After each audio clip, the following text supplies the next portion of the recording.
Liverpool. And I'm back on my bullshit. You already know, guys. It's Arsenal Revolution TV, and today I got my guest here, Aaron. What are we saying about last game? Let's just get into this straight away. Let's just start with this clueless manager when he gets when the pressure's on. This manager just does not know how to act, and he does not know what to do when the pressure's on. What do you think about all this? What do you think about last game? I think to summarise it all up very quickly, and I'll obviously elaborate on it. But the fact that he blamed the football afterwards pretty much says everything about not just the man football and tactical wise. I think it just says everything about him. Coward. Why didn't he come? Why did he blame the ball and then the fans? Why didn't he come out and clap the stadium? You know, all them people that had been at work and then not gone home and seen their kids, possibly and even showered and just gone straight there to the game, and then didn't get back until 1 a.m. and had to get up at 5 a.m. again next day for work. It was their fault, was it, Mikel Arteta? Oh, it was their fault, was it? That's why we lost 2-0. Not because you've assembled over a half a decade when 800 million a shit squad. But no, it's the geezer who sat in the stadium, watching it, who's been at work all day, and ain't going to get home until silly o'clock. It's their fault, right? Yeah. This is madness. Do you know what? It's an absolute, if this was like Parliament, it'd just be a whole unanimous no vote, no confidence, wouldn't it, mate? Like, I've got no confidence in this man whatsoever. I didn't have it before that Newcastle game, but if there's anything to come from that Newcastle game, Rashid, my brother, and big up Ozzy as well, mate, for joining. Always a pleasure. If there was any positive to come out there, and believe you me, there was not many, brother. It was that hopefully other people's eyes are waking up now. All those too far gone Arsenal fans hopefully are coming their way back and seeing the light that this geezer ain't the one. We've got a perfect opportunity, or had rather, I should say, because it's past that now. We had a perfect opportunity to progress to a final in a competition that we haven't won since '93. And he absolutely blew it. If anyone thinks that we're coming back from Newcastle, whilst feasible, yes. If anyone thinks that we're going to come back with a 2 or 3-0 and progress to the final, I mean, they are absolutely batshit, mate. Let's get that well and truly right. And then we've got the Manchester United game, which I know we'll get into. But, you know, we're talking about that's one of 50% of the cups, realistically, we may have been able to win. We were out. And I don't know why people ain't seething from it, because I'll tell you what, I am still 3 days later, Rashid. 3 days later, Ozzy, I am still seething, mate. I'm not a happy bunny, and I mean, if you watch my fan cam reaction straight after the game, I mean, it'll probably tell you everything you need to know about where I stand with that geezer. I'm not so irate at the minute, and it's your channel, so I won't go into them sort of areas that I did on mine, But yeah, wow, man, I wasn't a happy bunny, boys. I wasn't a happy bunny at all. And I continue not to be. What we're seeing is not good enough. It hasn't been good enough for a while. And here stems the problem. Where are we going? There's no belief, no confidence. It's a tricky one. It's a joke. It's because pathetic. The manager blaming the ball, that's low. Fuck, blaming the ball. Oh, that's how low can you steep? Just when you think you've heard enough shit come out of this geezer's mouth, yeah. Just when you think you've heard it all, you think, right, that's Arteta now. He said the most stupidest, most ridiculous thing he'd ever come out with. Every single week he comes out with some other crap, and you think, oh wow, there's still more deeper this geezer can go with nonsense at his gob. He can still say bigger shit than this. What's he going to say next week? Like, it's going to be even worse. It's not going to be better. Mate, we've had him over the last week saying 2 weeks ago, is like, oh, yeah, when Liverpool drop, we'll be there to be ready. No, you ain't. You'll draw. Like, what are you talking about? It's like, yeah, the team's really, really, really, really, really close. We're a flip of a coin away from winning the title. So by that logic, you're 50% away. What an idiot. Now he's blaming the football. Like, what we doing here? Like, and this is the geezer that we're investing our time and money and hope and faith in, who's clawing 15 million quid of your hard-earned money, whoever's watching and on the panel. Your hard-earned and the people that left, and the people that he blamed that left. Yeah? The people that paid money and went to the stadium to buy that piss-poor beer. Do you know what I'm saying? That Camden Hell's £7 beer. Bro. It's shit. Mate, I don't like that beer anyway. It's 70% water. Oh, mate, it's probably more than that, water, mate, bro. Honestly. Like, nah, it's terrible, a joke, mate. I don't know what's worse, the fucking beer or that football team. or Arteta's tactical intelligence. I mean, they're just as basement as each other. I mean, we could actually carry on with the superlatives of how crap everything about Arsenal is at this particular moment in time. What's good about it? That's now. Don't even answer that, because we're all going to be sat here quiet for about 20 minutes. That's no stream. What's good about Arsenal? Tumbleweed rolling along. You know what I mean? What's good about Arsenal? I'll tell you what, it's fucking nothing. There you go. Like madness, mate. Nothing's good about Arsenal, bro. Nothing's good about Arsenal. Not a minute. No. Ozzy, what are you saying, bro? Hey. Yo, big up Rashid, big up Aaron. Brother. We're talking about last game. What's your thoughts? What's your thoughts on the Newcastle game? Like, I ain't been well the last couple of days here. I don't, like, since Sunday evening, I don't know, I caught some mad bug, some flu or something. Everybody's getting it. Like, everybody's getting it. Like, if anything, that I was already sick and tired. I didn't need to be any more sick and tired. You get me? I came on Lee's channel, and because I just weren't feeling well, I just didn't want to like scream and shout. You know what I mean? Yeah, I saw you there. You guys were. Lee gave me the opportunity to come on his channel. I thought, you know what, bro? I'm not gonna, bro. I was fuming. I couldn't sleep anyway. I think I might as well just come on and say my piece. Why not? You know what it is? I was like so angry and tired at the same time that you're just thinking, you know what? Every little helps. I'm just gonna say it as calmly as possible, just to like make sure that I get my point across. You know what I'm saying? But the thing is, like, it gets to a point where we've seen this throughout how long? Yeah. And we point it out time and time and time again. And the things with this manager become more and more ludicrous. And it's like,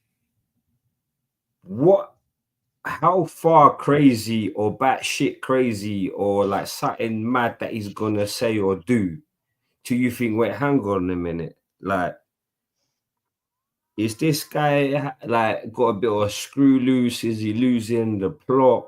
You know what I mean? He's narcissistic.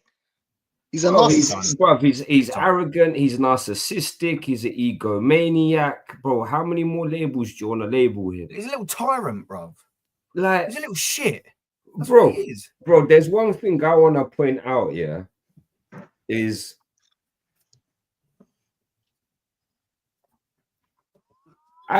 we've watched football for a long time. Yeah. A long time. Yeah. Yeah. I have never seen even the Southamptons of this world, yeah, that like fighting for their lives, yeah. Go into games playing 4 CDMs, yeah. You know what I'm saying? The fuck. Even Mourinho didn't do that, bro. Even Mourinho didn't, bro. You know what I mean? Clueless didn't even. Let me say that again. Have more attack about 4 CDMs, bro. Do you know what it's like? Bro, it's like a FIFA thing where you got bare man injured, yeah, but you got no one to bring goddess. So you all bring them. That's where the goalie ends up front and all that shit. Yeah, mate, it's no good. Do you know what, mate? Honestly, even Sam Allardyce and Tony Pulis are sat at home thinking, Jesus, this geezer's negative, isn't he? You know what I mean? Bro, he's done 5 centre backs and 4 DMs. Like, even Mourinho used that. Yeah. On the game, you're thinking, do you know what? When you look at the team sheet, you're thinking that's the best we could have put out. Yeah. No, it's not though. Worrying. In terms of like, against Newcastle, yeah. In terms of the plays we had available, that's what I'm trying to say. Yeah. But then you go into that game and you're thinking, okay, what's your plan here to win, to get a result? And within 5-10 minutes, you're thinking, brother, they're coming onto us, and you're moving the ball so slow. Like, what's your plan here? And literally, it's the same thing we've been saying how many times? Corners, corners, corners, corners. Corners. That's our striker's name, isn't it? That's literally our method of attack. The only other method of attack we had was somehow they got caught out on the counter, and I think it was Trossard that laid it off to Martinelli. Yeah. And that was the only chance we managed to get in behind. Because it was the obvious option, Ozzy. Do you know what I'm saying? It was the obvious option. And you're thinking, they're playing a high line. You play a. Bruv, sorry, bro. And you're looking at that opportunity. You're thinking, yo, all right. If you want to do the defensive thing, then play counter-attacking football. You've just seen the opportunity right in front of your hands, and that Philly that put out Martinelli. Yeah, you know, we know he's a, you know, whatever. Like on another day, he'd probably bang it. But yeah, when the pressure's off, my man was probably so surprised he got opportunity on one-on-one. He hasn't seen that in like about 5 years. You know what I'm saying? Yeah. He's thinking, yo, I swear I played this football about 5 years ago. Shit, what do I do with it? You know what I'm saying?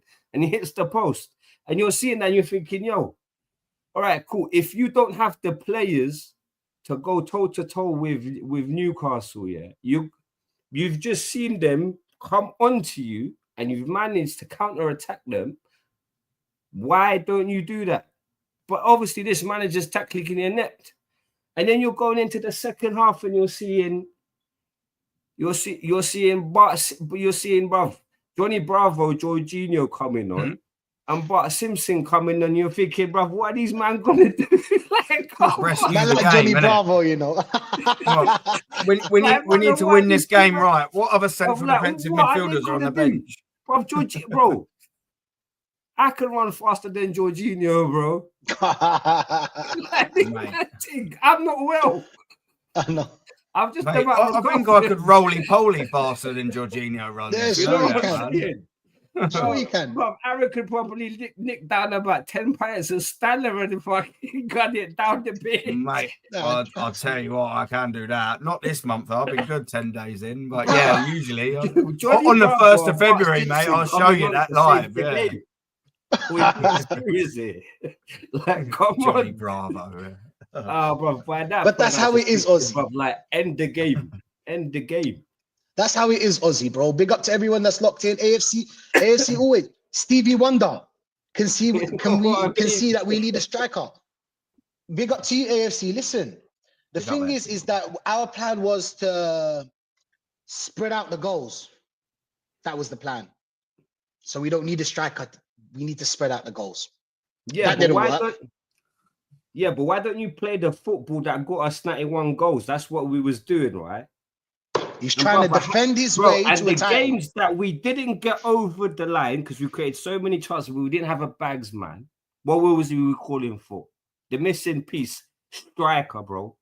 All you needed to go in the flipping summer window was get a bags man. You already had the best defense. You had a decent midfield. Just get a flipping bags man.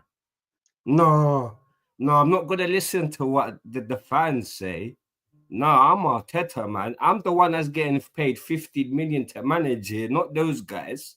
I'm gonna buy a centre back to play left back that no one was ever heard of till the Euros.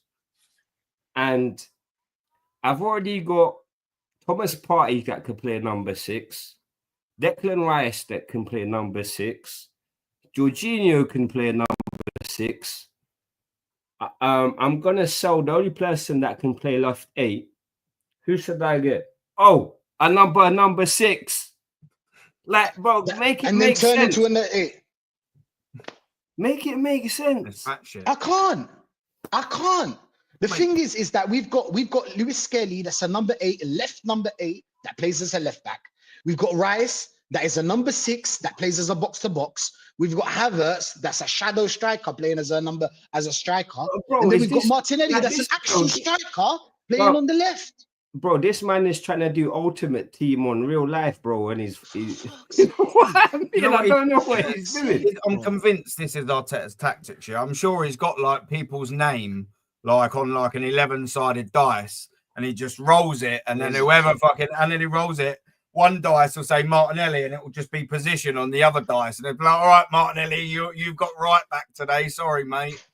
You know what I mean? Saliba up top today, boy.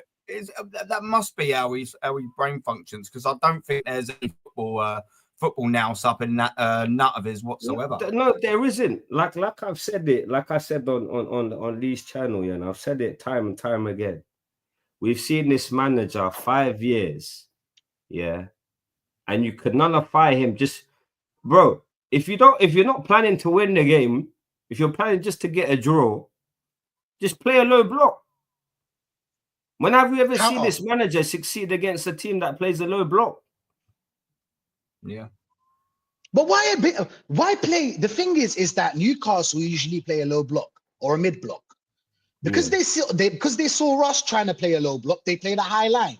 So when the team plays a high line, what's the first thing you do? You put a pacey striker, catch them on the counter. Therefore, Martinelli's chance. Do you know what I'm saying? So what does he do? He plays a Havertz that can't run and can't header the ball. Who the fuck is 6'4" and that can't header the ball? Who? Brother, my guy closed the eye. Bro, we paid 65 million for a guy. When it comes to heading the ball, he closes his eyes. Exactly. That's the thing. Matt, listen, this is the thing that I don't get. They forced us to go to the wings and cross the ball because they knew they had Dan Burn and they had Shaw and they had, Botman, and they had players that can head the ball and get. We weren't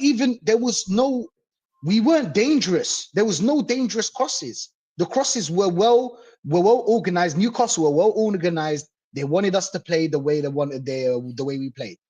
It was the plan. We played into their hands. That's why they won 2-0. This manager cannot change anything tactically during the game. He does not. He plays plan A. If it doesn't work, we lose. Go next game. It might work against some teams. You know, maybe we catch Man United, little set piece, 1-0, 2-1, win, whatever, and then go through. But when it's crunch time, when it's semi-final, when it's the game to actually go, I don't know, toe-to-toe with Liverpool, when it's the game to actually win a Champions League, that's when we flop, guys. We don't flop when the pressure's off. Like I said it before, and I'll say it again. If football was just friendlies, Arsenal would be winning week in, week out. Week in, week out. We'd never lose a game if it was just friendlies. When it comes to crunch time, this is what Arsenal do. Yeah, same old Arsenal, rinse and repeat. Rinse and repeat, guys. Come on, look at this. AFC, big up to you, bro. We haven't won a league title under the Cronkies.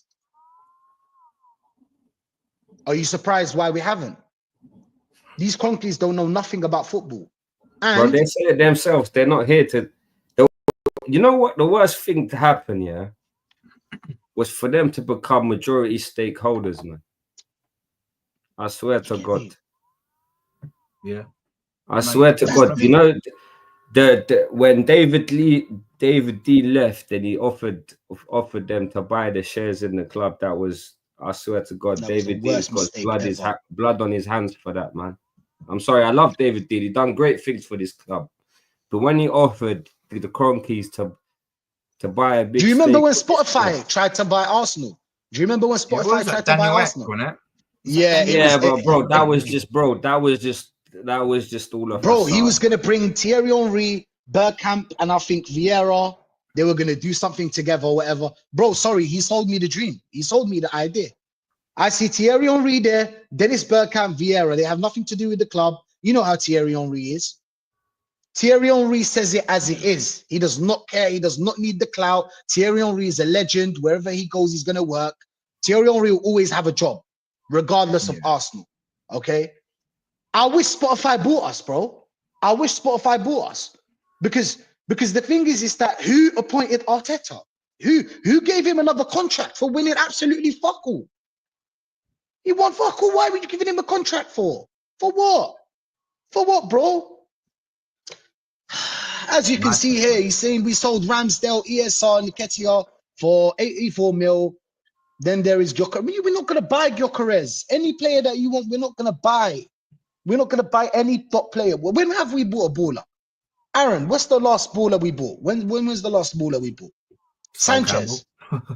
So Campbell, fucking hell. Yeah, I know. Yeah, I reckon the top, in terms of like one of the last world class players that we sort of bought. I mean, I could probably sit and think, maybe thinking one or two, but in terms of world class, yeah, man. But like Sol Campbell's world class. Sanchez was knocking on that door, wasn't he? I loved him. Yeah, we don't usually buy world class players, do we? You know, it is in their top teams, and all the other teams want them. You know, the Sol Campbell, every single one wanted him. When I started going from that Invincibles era onwards, we weren't really signing world class players; we were selling world class players. And then you sort of got to that Emirates era. You know, we were trying to bring through the Nasris, the Adebayors, and all of that, them sort of players. We let them go. And then you think, really, over the last years of Wenger, we were signing Lucas Perez, Granit Xhaka, and fucking Mustafi in one season. So I mean, there we go. And then you look at Arteta, Granit Xhaka. I just wanted to buy Granit Xhaka instead of Kante. Yeah, madness. Because I don't know how much was it. 4 mil? How much was it? The difference? How much was the difference? Something like that. I think it was the wages. Over it was the wages. Of the whole payment. Yeah, that's it. How the payment structure was. I think it was 2 to 4 million difference. So initially Kante was actually cheaper as a fee just for Kante, but over the course of the whole structure of the deal, including the fees, add-ons and whatnot, I think it was 2 to 4 million difference. And Wenger was like, nah, forget it. Bonkers, mate. Big up DWT, but then bro. He comes out and he goes, oh, I remember seeing Kante in the fourth division of the French league. I recommend him to my friend to sign him. You know, he was a very good player, bro. Why didn't you sign him before then? He said it was a mistake, by the way. Thank you. I think he said it was a mistake. I think so, but yeah, what I don't get. Yeah, let's put it into perspective, right? You know, I know we had some periods where we didn't have a lot to spend, and that was probably coinciding when he said that about Kante. Why wouldn't you just if you rate him so much, why wouldn't you have just took a punt on the geezer for not even $1 million? It probably wouldn't have cost. Not even $1 million. It would have been under that. Why wouldn't you have just took a punt on the geezer if you rate him so highly? It's not like since Patrick Vieira left, we've been littered with bloody world-class central defensive midfielders, is it? It's not as if you could say, well, you're signing Kante and you think, well, to be fair, we have got Gilberto and Vieira there, so, you know, we probably ain't got no one. That's what I'm saying. We had no one. We in that sort of period you're probably talking about, Song would have probably left. He was all right, but nothing great. Flamini just before him, nothing great. Kante's a legend at one stage. You know what I mean? Like, you're telling me that we had centre-backs that good that we couldn't have gave Kante a chance to progress up the ranks if he was that good for a couple of quid? Probably not even a day's wages for Arsene Wenger, by the way. Do you know what I mean? Like, it's madness when you. He sold his soul to the shaitan, blood. I can't lie. Like, do you reckon back in the day, bruv? You reckon? Sorry to cut you, but back in the day, do you reckon he'd done that when we pinched Nicholas Anelka? He didn't recommend him to any of his mates, did he? No, he signed him for a couple of quid. Do you know what I mean? Why is he doing these things, mate? Like French players are supposed to be a speciality, and now he's going, I'll tell you what, there's some mustard French geezer you need to have a look at. No, not Arsenal actually need a CDM. We just let him go. Here, mate, here's a little favour.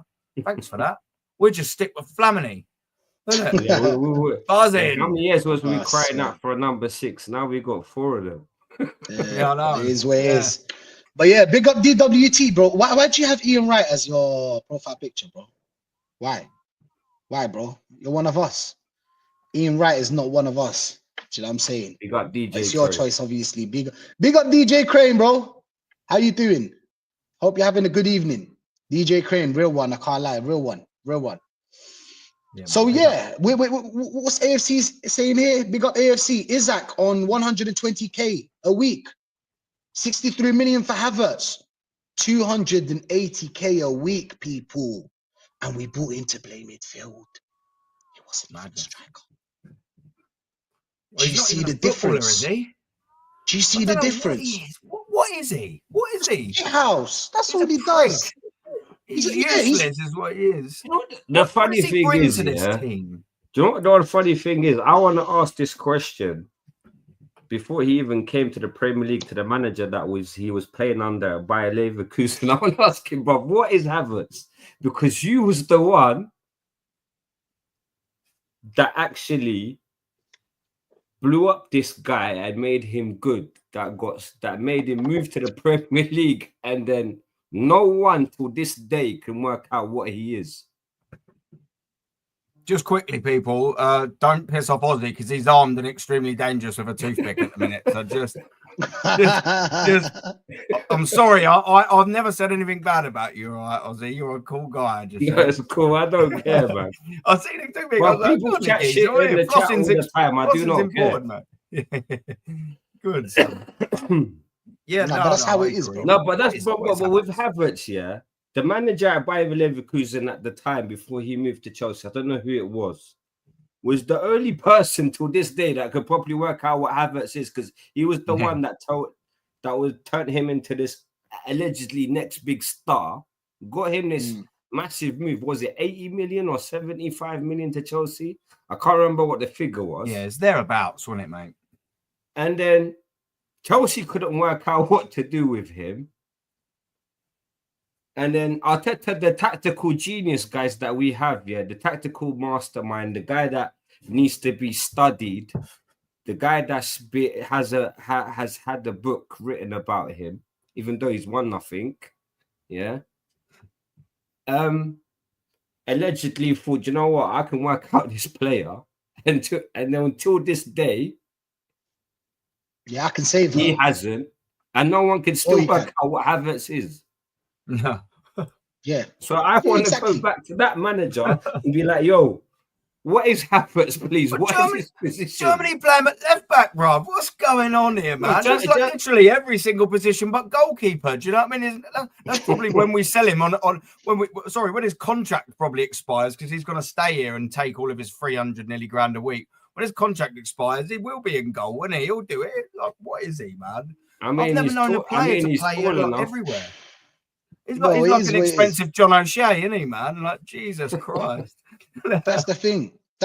And Arteta said something about, I'll go right here because I got it down. Arteta said something about the transfers, yeah? Who do I sign? Someone that can impact the team, bring in bodies that does not help at all. But you always bring bodies that don't help at all. What are you talking about? They can bring something we don't have. In this market, it's very, very, very difficult. He said very twice, by the way. Difficult to achieve.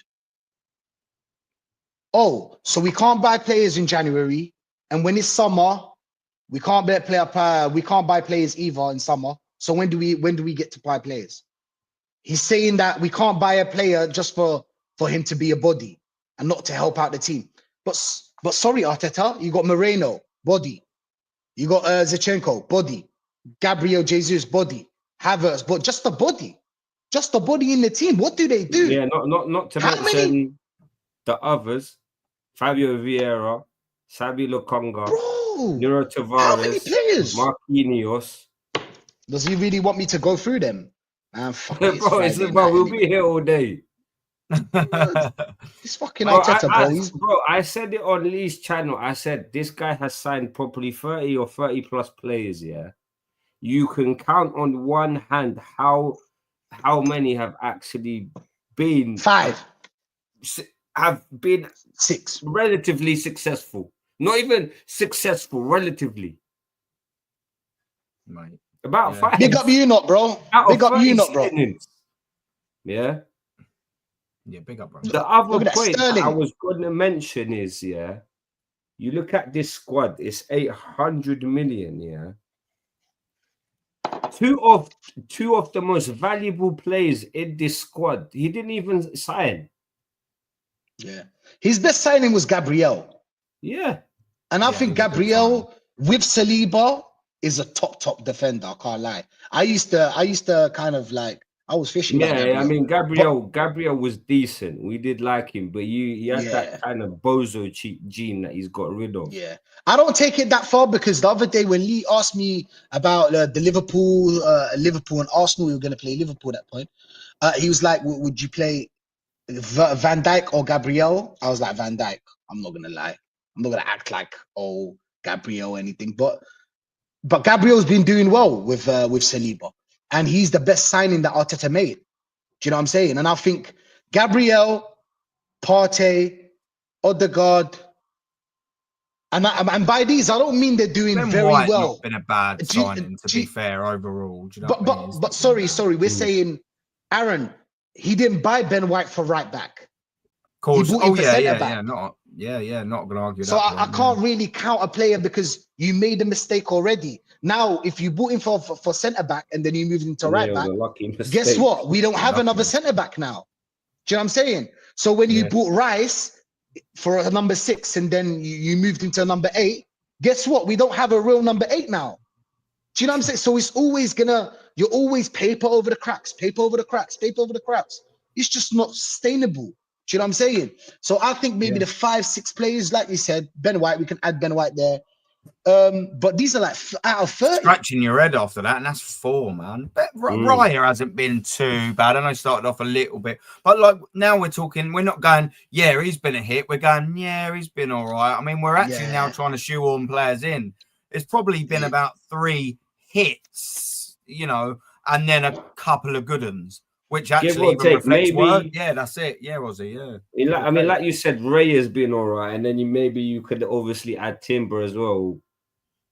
Yeah. You know, we can only really go on this season with him, can't we? Do you know what I mean? Yeah, he's not been a bad signing.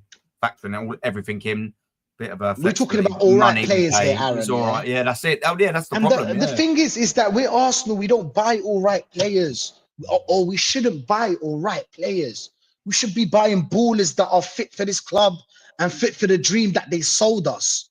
That we're gonna compete with the likes of Bayern Munich and Real Madrid and Barcelona and these big teams in the world. They don't buy all right players. All right player can play for Arsenal, yes, but not as a starter week in, week out. Do you know what I'm saying? Like Odegaard, but we're not buying starters, Rashid. Sorry, mate. We're not buying starters. You think in the summer, I'm thinking, right. We just finished 2 points behind City. Yeah, things are looking half decent, Roger. I know we ended up potless, so it's not great. But you think, all right, summer, go out, add 2 players. We all want more than 2 players in the summer, but you think, go and add 2 proper players. Go and get a Neto and an Isak, or a Neto. Do you know what I mean? Just them 2, and you think, yeah, this squad's actually all right. Well, what does he go and do? He goes and buys. Like, they would have probably been starters. Maybe not so much Neto. Maybe I might have to hold back a little bit on that because you know, he probably wouldn't start over Saka. But I mean, look what's happened to Saka. He definitely would be starting now.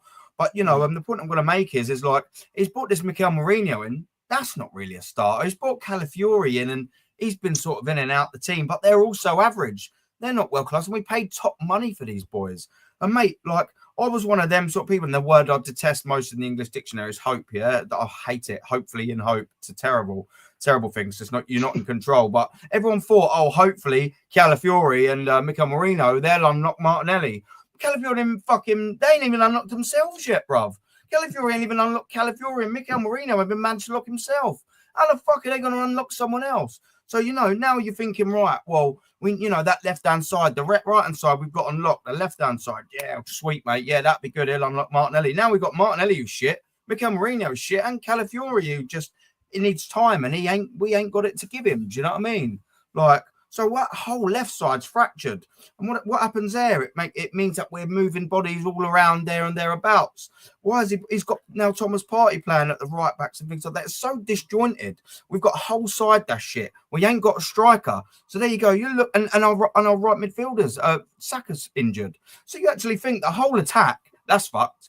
The midfield, you've got Mikel Mourinho is absolutely useless. Odegaard's going missing, so you've got 33% of the midfield actually who's doing half decent, depending on whether Thomas Partey bloody plays there or Declan Rice plays at the 6. You know, that's bad. You know, at the back 4, you know, you've got 3 of them players that are starting, and then from the rest of it up, you like, it's just a fucking mess. So you've got somewhat of a base there at defence, then that goalie and then 4 defenders. And then as soon as you start scaling up that pitch, mate, we are an absolute shambles. And we ain't even got the players on the fucking bench to fix it. So we're just like, well, what do? Well, we just bring on a couple more fucking central defensive midfielders. It's a right old shambles. And you think if even when Aeri was also injured now himself, if he weren't actually here, we'd be an even bigger mess. Like, what are we actually doing here? Like, how has he managed to have half a decade and a lot of bloody money? 750 million quid, and he's got probably a worse squad than he did when he started. Maybe not as bad, but they didn't win anything. At least the squad that he had when he started fucking won an FA Cup in 6 months. You look 5 years later, they ain't won a single thing. And the problem is they don't look like winning a single thing. Premier League, no. Carling Cup, no.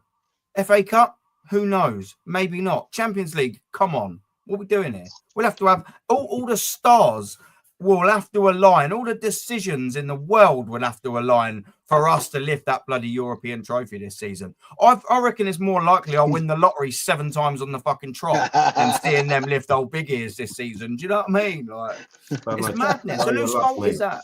Yeah, do you know what I mean? Yeah. Madness, no, but that's man. how it is. That's how it is. You can see that this manager. The thing is that he was pressured to win this Carabao Cup because even the likes of like Arteta Inns were demanding this cup because it's been too long without a trophy, and they thought like even yourself. You asked me. Do you remember when you asked like this is a cup? Let's be real, guys. Yeah, this cup should be mandatory. This cup should be mandatory. You meet a team like Newcastle, you should be beating them. Sorry, bro. They're playing at your ground. You have 5 years in deep or 6 years in deep a manager. You got 800 million spent. You should beat a team like Newcastle.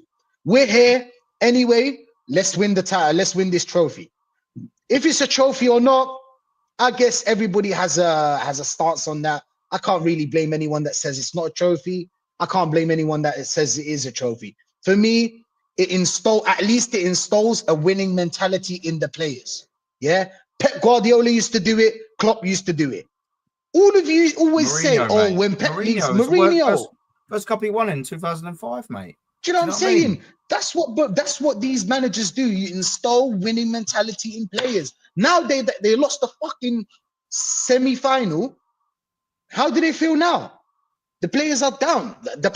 They're thinking, hey, you know what? Maybe this manager's not it. We're not. The thing is that there's a way to lose. Do you guys see the way we're losing? We're practically on 90% or 70% of our game is set pieces.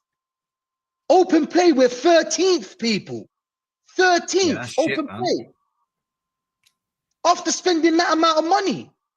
Do not anybody tell me that you were expecting that this manager will play for set pieces. If I was the set piece coach, I'll be like, you know what, Arteta, you're getting 15 million. He's the second paying in the world. He's the second. Mate, do you know what I'm saying? You know what, yeah? We were supposed to be good at corners and set pieces. As that little gap closer to Manchester City. All we've done is be 2% better at corners and close that 2% gap, and we've dropped off 50% in open attacking play. So we've gained a little 2% and lost about 50. We've lost the identity of the football team. Mate, like I said, going there is a chore again. 2 years ago, all right, we didn't really expect to win nothing. All of a sudden, we're winning game after game. It was wicked going there. I thought, you know what, maybe we won't win anything this season. But I tell you what, going there weren't too bad because you was watching an attacking football team. Straight away, as soon as that whistle blew, bang, we were on it trying to score. And it was a pleasure, right? We didn't win anything this year, and that year, and we did bottle it in the end. But at least you thought, do you know what? They gave it a good go that year. They sort of tailed towards the end of it. It is what it is. A couple of injuries, Bill Saliba. But then, that next year, you think, like Ozzy says all the time in his analogies, he's sort of got this one system of playing, and then, he has to just tear it down and thinks, why on earth would you actually do that? Why wouldn't you just get better at that? Like, what basically I'm sort of getting at is when Klopp, when he nearly won the Premier League, what he done was with his style of play is he bought better players to compound and add to that style of play. What happened? They won everything after. Klopp didn't just go, oh, we finished second to Manchester City by playing rock and roll football. I'll tell you what, fuck that. Salah, Mane, you're going to play right wing backs. We're just going to go defensive now. No, he didn't. He bought a couple of players in, carried on playing the same system, and smashed the league. Klopp was willing to fall on his sword and the type of football he was playing, and it delivered. It did. Yeah. It did. And that's the thing. This fucking manager, bro. Hey, how many Premier Leagues has Pep won, bro? Do you ever see? Does he change his style of football?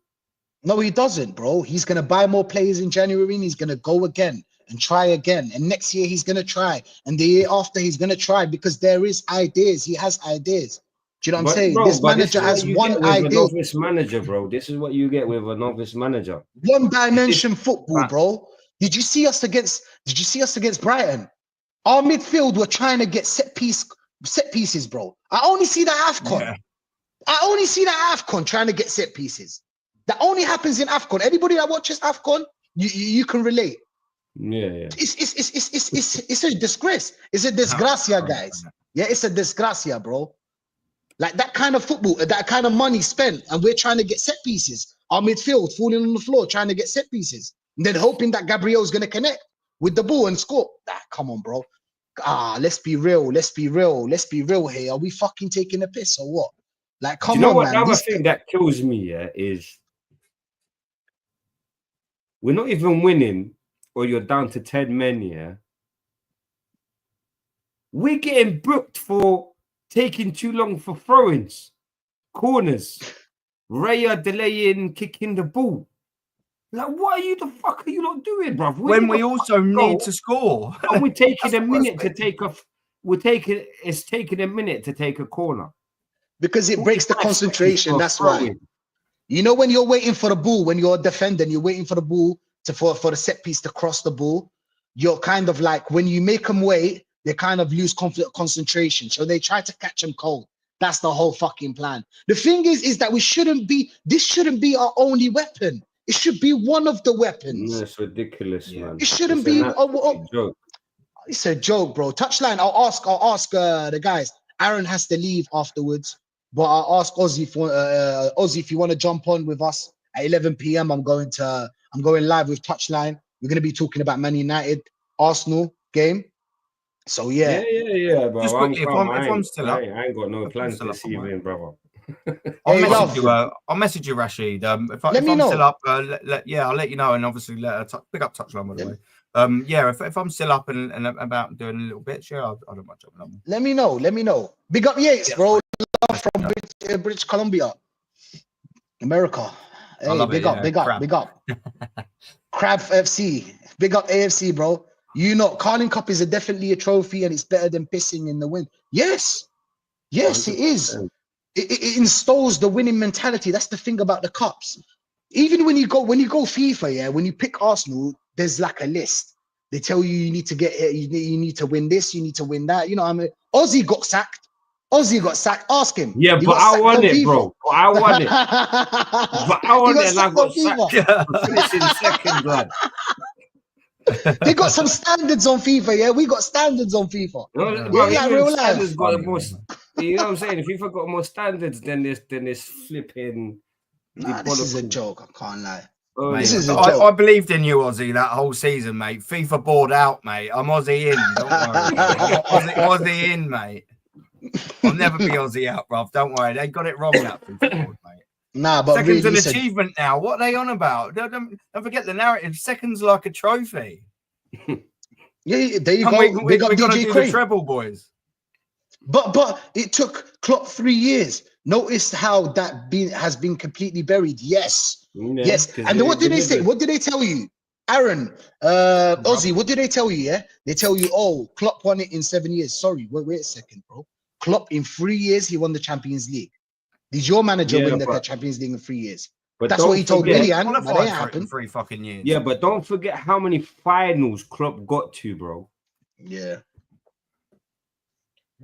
3 years it took to win a Champions League. Bro, yeah. In his first full season with that shit ass team that he inherited, he got them to a Europa League final. The season Champions League finals, bro. The season after, he got them to a Champions League final. The season after that, he won the Champions League, bro. Yeah. And then he failed by, I think, was it 1 point or 2 points in the league? The next season, he won the league after that. Yeah. Big up DJ Crane again. This manager took us in 5 years, barring the FA Cup. Oh yeah, but we did get to the quarterfinals though, and it was a great journey. What was it? What was it? The cringy tweet that the journey to be proud of, journey to guys. remember or something, wasn't it? To be proud of. To be proud of. That's the one. Yeah. Against who? I think it Final. was The Villarreal, worst Bayern Munich Olympiacos. team in a decade. Madness. The worst fucking Bayern Munich, bro. The worst fucking Bayern Munich, and that was our chance. If Bayern Munich caught us, and we were as dreadful as they were, they would have smoked us. Boys, my first season as a season ticket, my first season ticket year was the 10-2 versus Bayern Munich, bruv. That was a Bayern Munich team. I swear to you, yes way. That was a Bayern Munich team, bruv. That was a Bayern Munich team. Robben, Ribéry, Müller, absolutely on fire. This Bayern Munich team was crap, and we still couldn't even touch them.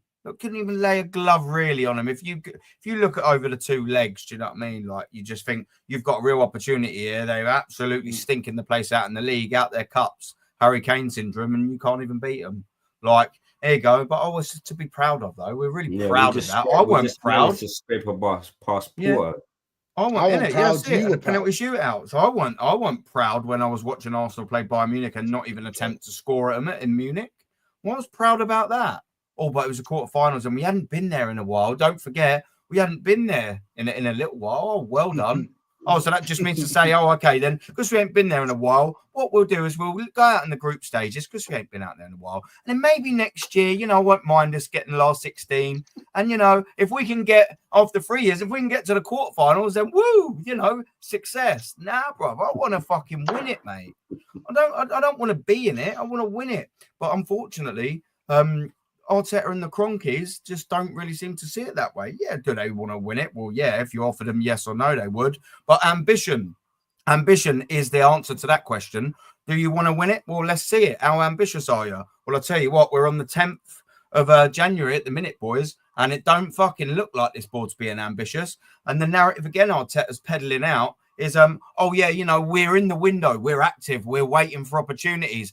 But it has to be the right player, though. What a fucking cop-out that is, that phrase. Because it's just like, yeah, we're looking, right player. Oh, but we didn't find him. Oh, we're trying the summer, though. But we did look. We were open to signing someone, though. Don't forget, people. We were open to, but we just couldn't find the right player. Rob, you don't need the right player at the minute. You need fucking any player. Your squad is way for thin, son. Like, you need players in. There's some deals to be done there. I mean, I don't know how honest it is, but that Kvaratskhelia, or however you pronounce his name, I might have butchered it, so apologies. But, like, if he genuinely is, and he may be far linked to someone else, but why aren't we putting our name in the act? We're Arsenal Football Club. Can we afford 60, 70, 80 million, whatever it's cost? Yeah. Do we need a left winger? Yeah. All right, so why are we letting everyone else fucking talk to him? Like, should he be available? We've got players on the release clauses. Like the Gyökeres's, I'm not my favourite of the choices, but still a Williams. Would he start? Probably, yeah. Would he cost 50 million? Yeah. Is that like a huge ton of money in terms of nowadays? Not really. You could just keep him as a squad player and go sign someone better in the summer if you wanted to. There's players out there. Just do we want to sign them? We're a third of the way into the window, people, and it ain't looking like it at the minute. So where do we go from here then with the squad that we've got? Where's the ambition? If we wanted to win the title this year, if Arteta and the board thought that we would win the title this year, they'd go, look, all right, we're 6 points behind Liverpool. They've got a game in hand, but 6 points at the minute. I'll tell you what, we've got 4 weeks here. Let's fucking go for it. No, they don't believe in it, do they? They don't. Of course they fucking don't. Otherwise, something could happen right now, because it's not as if the league starts when the transfer window finishes. There's 2 cup competitions that we play in and can get knocked out, and we're probably going to be knocked out in one of them. And there's about 5 games in the Premier League to be played. Why haven't we done something already? Now we're just going to keep with our shit wafer thin squad, and then we're just going to lose and draw in more Premier League games, go out to Newcastle, and fuck knows what's going to happen on Sunday. Do you know what I mean? Like, why do we have to just wait all the way to the end? The damage could be fucking done by we get to the 31st of January. The damage could be done. We could be, well, I think we're well and truly out of 2 of the 3 that we're still in. But what are we doing? Why do we have to wait to the end? If Roman Abramovich, and this was Chelsea, and they was in this scenario, they'd have had 2 players in that fucking door already by the 10th now. They'd have 2 players in already. But let me tell you the key difference, Aaron. He wouldn't have Arteta as managers, though. He wouldn't. See, like, exactly. Yeah. See, the thing is, I'm not sure whether you agree with me. I think Rashid agrees with me on this point. Yeah, I'm not sure whether you agree as well, Aaron. Yeah, I personally don't want them to give him another penny to spend because, like we've said before, like I've said, you've said, yeah, he has signed over 30 players, and we can count on one hand how many of them are actually good. So you can give him 500. Let's just say FFP won a question, like won't unlimited money. Unlimited. I really believe that. I can't lie. I really believe that. Do you really trust? You could say, bro, go buy anyone.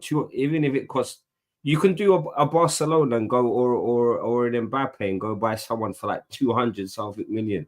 Do you trust him to go and do that? No, I don't. Yeah, no. So personally, he is on his demise. Why? I don't want him to give them any more money for him to buy scraps or go get a flipping Rashford or some bum. Oh God, yeah. No. Yeah, don't say that name, Ozzy. You're I heard already, mate. I'm turtle heading you saying the name Rashford, bro. I'm about to shit my pants thinking about him. Don't stop saying Rashford, man. Listen, come on, man. Listen, would you take Rashford? Listen, we need. I know we need players this January. Yeah, don't get me wrong. But under this manager, even if we sign 11 new players under this manager, I still do not believe we're going to achieve anything this season under it. So let him fall on his sword on what he's already spent and fuck off at the end of the season. I hope so. Yeah, I think that question's easier. He had the money to spend on a striker. He bought fucking Donkey Havertz. Let him fall on the Havertz sword. I do not want the board to give him another penny. Do you know what? Yeah, like whoever does come in sort of next, just to say, assuming he gets sacked this season or at the end of the season, let's just assume that that's now. Yeah. The next geezer's almost got the same job as Arteta did when he came in. There's so much shit there to get rid of. So how long is this next process sort of going to be trying to get rid of this shit? Because let's just say take 5 players, and let's just roll in with 5 players. The next manager's going to come in and go, right, well, I don't want Havertz, but fuck, he's on 300 grand nearly a week. How do we get rid of this geezer? Right, we've got a massive problem here. And then you're going to look at Gabriel Jesus. We're thinking, shit, he's on 265 grand a week here. Fuck, how are we going to get rid of him? And then it just carries on going down and down and down. But Aaron, sorry to cut in. That's just another reason why I don't want him to sign more players. Because he's going to sign a bang average player on stupid flipping money. Like me and Rashid went through this on a previous stream. Yeah, where that was last year. Players have been on like 40k and they've signed for Arsenal and they've tripled or quadrupled their wages. Yeah. Average players. We're not talking the Kevin De Bruyne's, the Rodriguez, the Haalands. Bro. Yeah. Rodri is considered the best player in the world, according to Ballon d'Or. We could say probably the best CDM in the world. Yeah. Rice is getting paid more than him.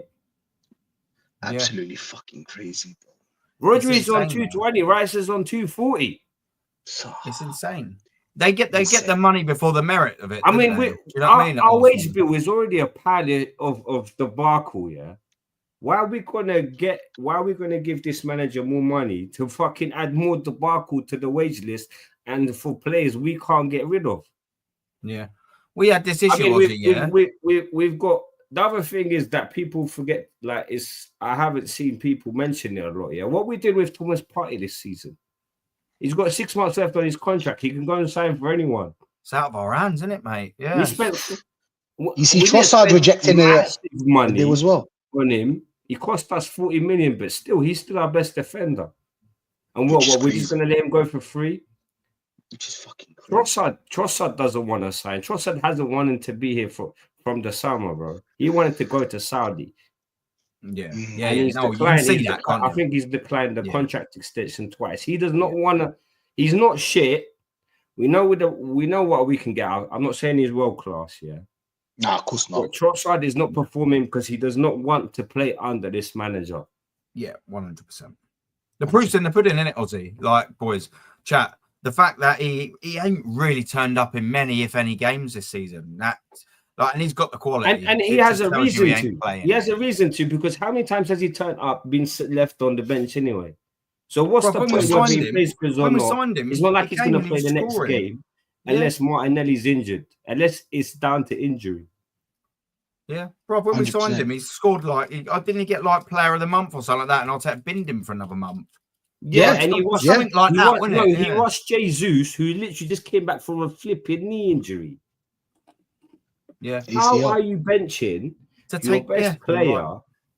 towards? Sorry, Aaron. No, Towards you go, bro. marching towards like a Premier League title, yeah. That's literally coming in clutch, has been clutch for the whole month.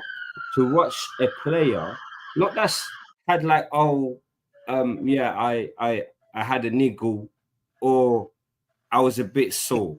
That's Knee Arteta. knee surgery, yeah. Yeah. You asked him Fucking from knee nig in my surgery arse, mate. to shoehorn him back in the squad. And now Jesus has had 3 knee surgeries because of that. Yeah. Fucking joke, Yeah. man. All because he wanted to take the player of the month out the team. Madness. It's Make batshit. it make sense. I can't. I cannot. I could sit here until I was grey, mate, and still not make sense of it. I could sit here until I've just gone like totally insane as an 85-year-old man who's totally lost it and still not make sense of like Mikel Arteta. He is an enigma of demented proportions, what mate. make like the thing is, yeah, for the people that support this manager, yeah, there is so many like mad decisions this guy has made, and you still don't question him. I swear to God, yeah, these man will find Arteta with their missus, brother, and probably tuck him into bed as well, bro. Ask him, do you want a cup of tea and that? You want a chocolate digestive or something? Yeah. You know what I mean? I swear to God, bro. The It's how much McVitie. love The little bitty Arteta. McVitie, You know, isn't it? I it's love like- it. I can't lie. do you know what this relationship between Isn't it artisexuals the and Chucky Bees and Arteta that? is? Love Yeah, it's like you Love know. it. I'm sure us guys here, we've all had that one girl that's like, oh, like my boyfriend, but you know what? But I love him though. But I love him. But he's good. But he's still good. You know, like Toxic. I know he does a lot Toxic. of bad things, but he's still good. He's still Yeah. good. Yeah, you I know, can he fix beat it. me up the other day, but you know, he did buy you me can't- flowers for it. You Yeah. can't hate like Arteta bad in their eyes. That's No her with a way blue out. eye. Yeah. Oh, but don't worry, he bought me a set of Ray-Bans to cover it. Fuck's sake. Toxic relationship. swear I to can't God, like, lie. he's Toxic made, like, relationship, bro. The amount of decisions, like the stupid decisions he's made in 5 years, and you're thinking, Oh, it's a all joke, right, bro. man, that's gotta be questionable. That's questionable. That's questionable. That's good. No, you can't question Arteta, mate. You can't. He's like Speaking like of that, perfect gem in their eyes. It's mad. speaking of that, bro, big up Mama Flossie. Hoping you're enjoying your evening. You know, never forget they had a clear plan. Yeah, where's the plan? What's the plan? Has the plan gone to shit? Has it gone south? Are we 5 years in deep and we found out that this manager can't take us anywhere any further than what he take where he's taking us now? Maybe he We're just in the can't. South Pole, Maybe bro. this is We're it. that South, mate. We're South Pole in it. You That's know, where we're fucking residing at the minute. No, bro. I swear to Fucking God. hell, mate. We're in the fucking blizzards, mate. Honestly, madness. Crap. Clinging on to top four. Top four is the aim. Arteta ain't got the minerals like Klopp to get a bit more. Yes. This is his level. Yeah, this is this manager's level. And you know what? I fully believe that after he leaves here, he will not succeed at any club. By succeed, I mean trophies.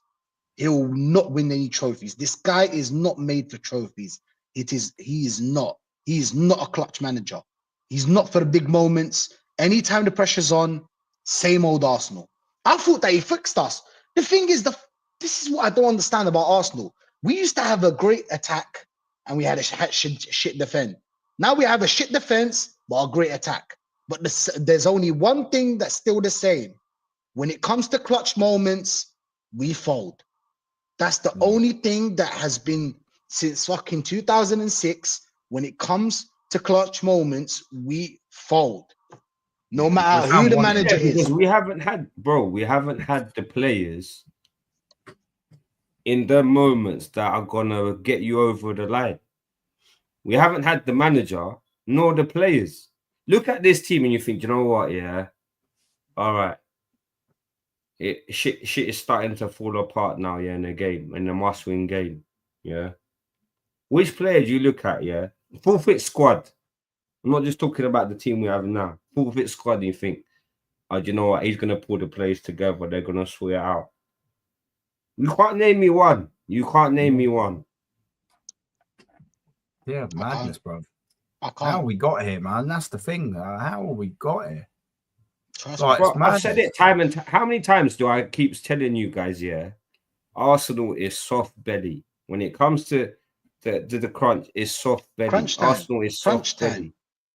That's the only thing that didn't change us since 2006. We fixed the attack, the defense is shit. We fixed the defense, the attack is shit. It's the same thing, repetitive. We buy players, we spend money, we're still not clutch. We don't spend money, we're still not clutch. It is the same thing. Are we cursed? Did anyone put a spell on this fucking club? It's like you need a striker, yeah. We signed Lacazette and Aubameyang. Now we ain't got anything. We needed a central defensive midfielder. Like what as you said, now we've got 4 of them, but no attackers. Like you needed a left back. Now we've got 7 of them and no left winger. Do you know what I mean? It's madness, isn't it? Like how can we be so understocked in one place or in numerous places and so overstocked? The debacle he spent, on 2 positions that he already had 2 good players there. Yeah, we said it before, innit? Yeah, we already had Emi Martinez and Tierney. We spent about 160 million on left backs, and he spent about 100 odd on flipping goalkeepers. Quarter of a fucking bill, boys. Just on players that you had a better version anyway, innit? That's 250, £250,000 just totally spunk, totally gone. What is the point, guys? In that? Like, let's get into this Mikel Arteta press conference. Oh shit! Obviously, like and subscribe. Hey, bro, I'm getting a headache. I need a paracetamol, bro. You ain't even listen, you better get a drink. I don't know what you need to do. Get a spliff, drink. Anybody that drinks or smokes, you better get them ready right now because we're going into the press conference. Trust me. Yeah. I'll get the crack pipe out. 2 seconds. Hold on, mate. The BS. The BS we're gonna go through right now. Oh my days! I was trying to long it out. I did not want to get to it. I can't lie. I can't mentally be on the same planet as you to listen to this. That's what I mean, bro. I need something. Oh my god. There you go. An abused spouse with a touch of Stockholm and got hold. Arteta's process supporters. Trust us, I can't lie. We ain't cursed Rashid. We are just cunts with cockroaches down Beatles' owns. Okay, yeah, bro. Listen, hey, listen. That's the dung beetle. Yeah, good old dung beetle. No. You know it's funny, bro. You know it's funny. He is funny, man. Yeah, I love a bit. He's sound, man. He's always in my chat as well. What a geezer. But yeah, let's get into this bullshit.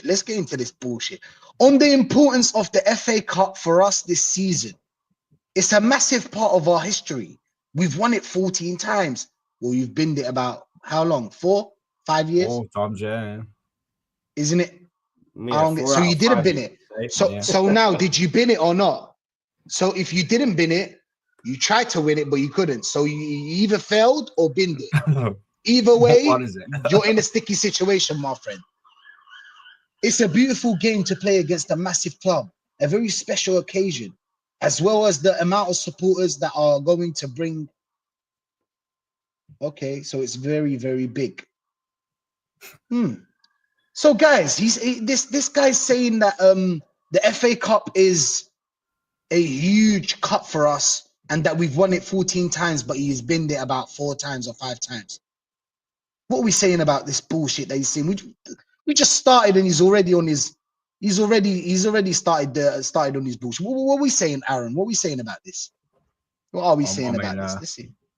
I mean, I'm gonna want to say words that I can't really say on here, so I'm trying to think of a more of a polite way about going around this. But like, I mean, the geezer's just absolutely out his rocker, isn't he?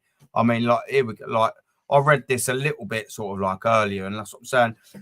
He should be praying to God about this competition, because this competition is what essentially has kept him in a job now. Because if he hadn't won that FA Cup and then we finished 8th and 8th, bro, the geezer would have been binned. That was his credit in the bank. Let's get that right. So he owes all 15 million of his annual salary to winning that FA Cup. So to bin it for 3-4 years, consecutively, you know, against Manchester City, he went out. Against Liverpool, we went out. Against Nottingham Forest, he went out, and I bloody can't think of the other. One. It's failing me now. But it weren't a massive team. You know, he should be thanking this club. He should be going out to win it. But look, he throws things away. Why? Because he's a coward. He can't win, like you said, bruv. When it gets down to the nitty gritty and them clutch moments, he's found wanting. Do you know what I mean? And this is his squad. This team ain't won anything. They're not winners. They're not anything. He should be going out there and saying, we want to win this cup. Do you know what I mean? And not as in just like, you know, we've got a great sort of history in it. Yeah, great about the history, but your team's got no history in it, bruv. Your team has no history in it. Your team ain't even got to the 5th round. Like, you've got no history in it, mate. Shut up saying all your like absolute retarded nonsense and win it. That's what I'm saying. What we doing here, Rashid? Like, he's just talking shit. First statement in, and my brain's like pulsing against my skull. I told you. Like, I told the you. geezer's a helmet, man. Look at what you not said. He was slagging off the fans Wednesday, and now he needs them. He needs you back, guys. Yeah, don't leave this time, okay? Don't leave this time. When we're losing, don't leave. Trust the process. It's phases. It takes time, okay? Look, there's about 4 or 5 words I don't want to ever hear again, yeah? First word, process. Phases. Julian. What else? Julian. What else, bro? Yeah, he's a fucking cunt, bro. Like, come on. Only one guy hates him more than me, and that's Jez. Big up to Jez, by the way. Yeah. Only Jez hates him more than me. Uncle Festy. Uncle Fester, the child molester, isn't he, man? Old Julian, yeah. No, that bad job. Fucking joke, I swear to God.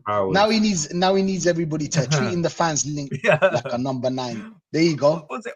Oz, what did you just say? Dr. Evil from Austin Powers. I swear to God, that's the guy. Arsenal will win the league this year. Just enjoy. We might not win the league, guys, but enjoy it. Enjoy the season. Yeah. Fuck off. Look at this. Look at this bullshit, guys. Yeah, they're gonna ask him about his final that he won in 2020.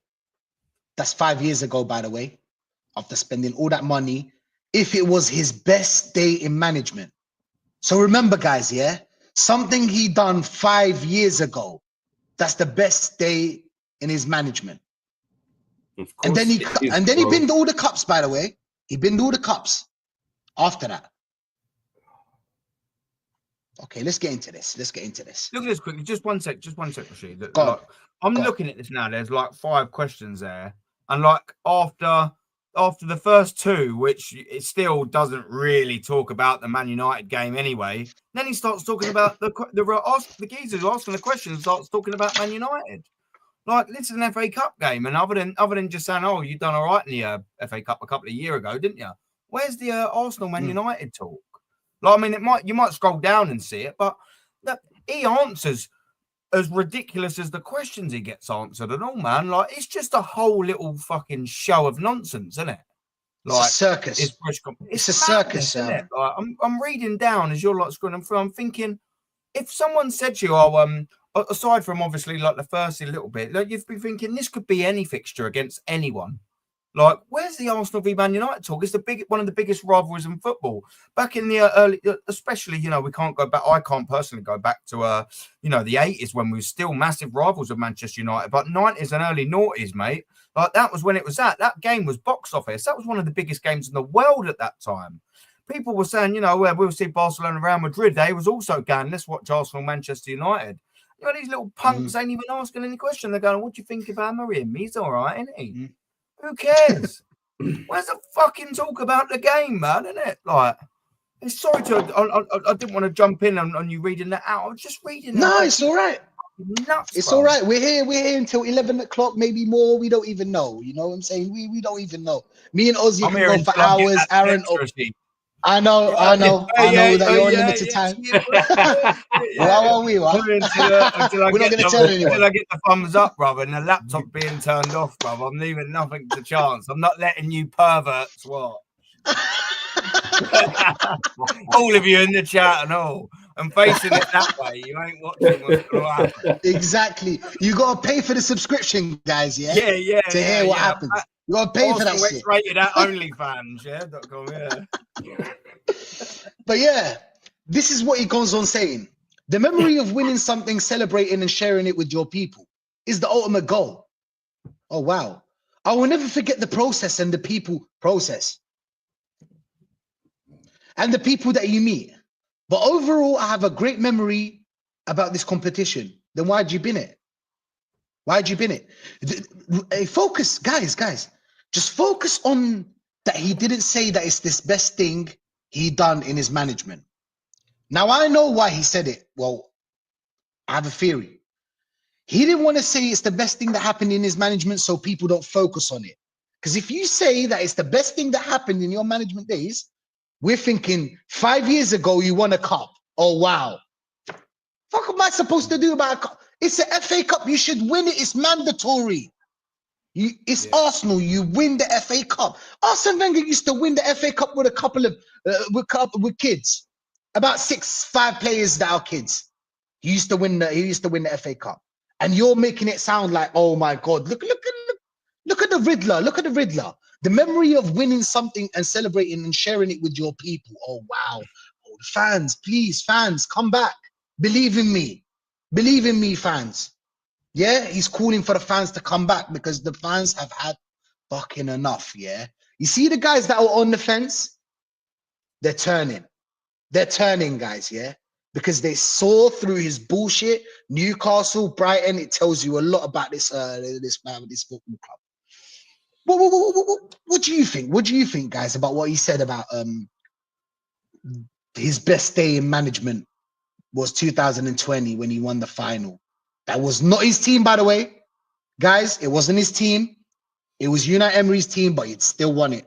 He still won it. All it says for the last 5 years is he's complete and utterly failed. That's all it says. Thank you. Thank you. Listen, like we're not snobby Arsenal fans, yeah, but like we go see Arsenal lift that trophy in May, 2020. Mm-hmm. I'm sorry, by August, this old hat. That's old news, bruv. That was last season. But he's just living off it in half a decade, bruv. But as soon as that game's finished and that's it, that ball kicks off. It's August. Last season's FA Cup. All right, sweet, nice. We're the holders. That sounds pretty. Well, that was last season. I want it this season again. Last season's forgot about. Sweet, we won a trophy. I want it again this year.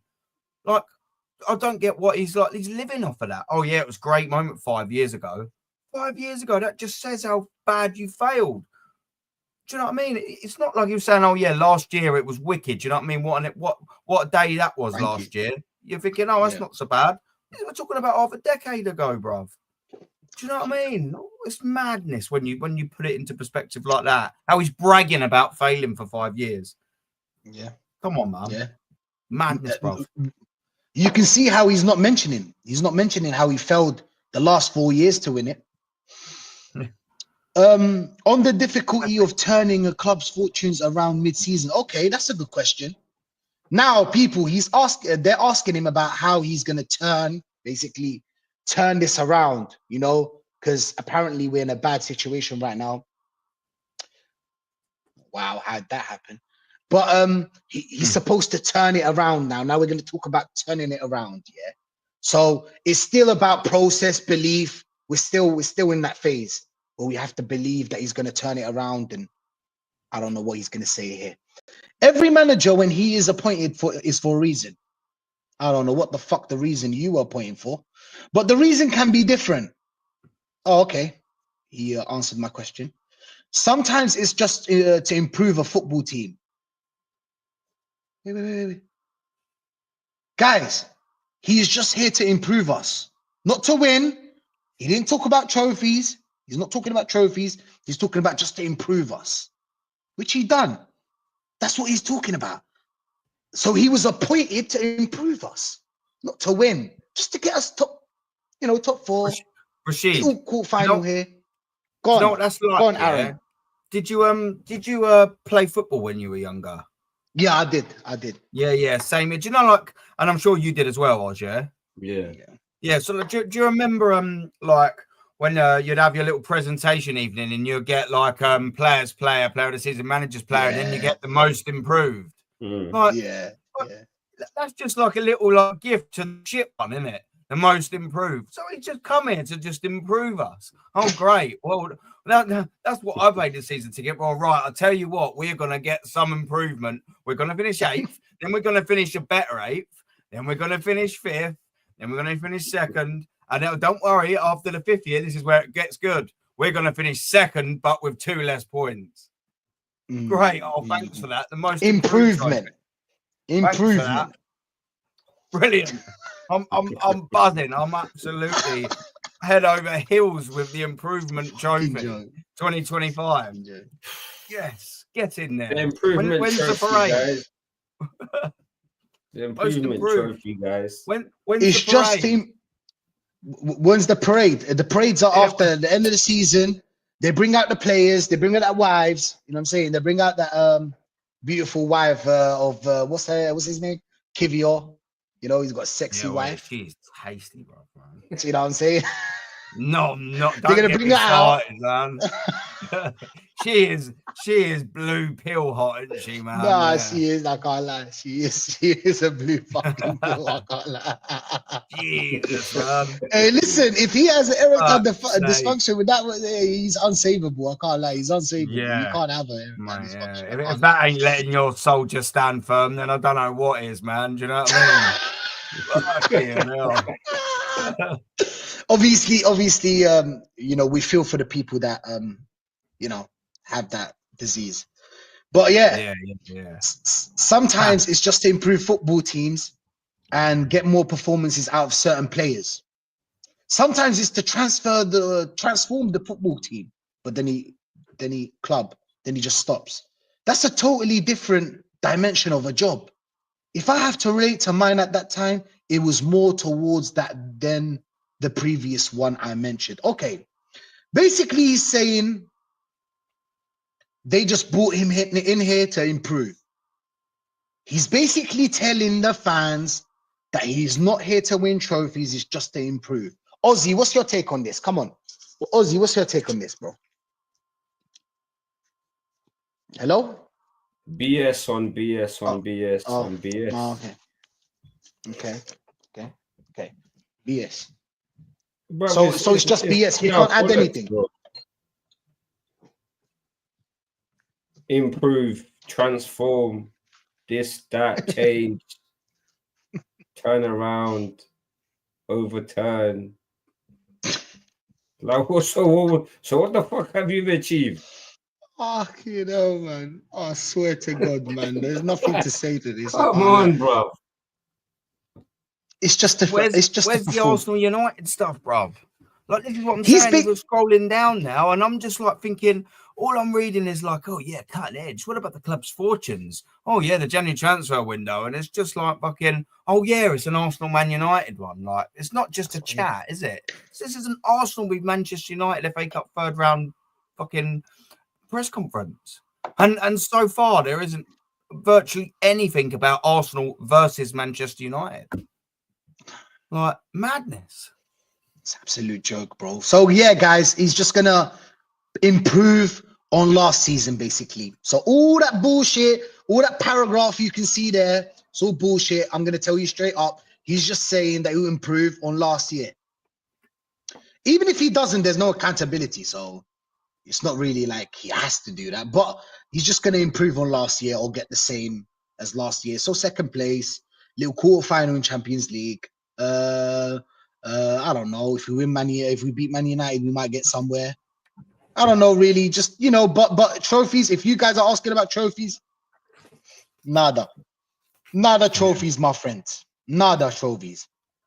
We move. Yeah. Oh, this is a good question. On the profile of a player he looks to recruit in the January window. First of all, someone that can impact the team. Oh, my you don't say, mate. But you never do buy a player that impacts the team.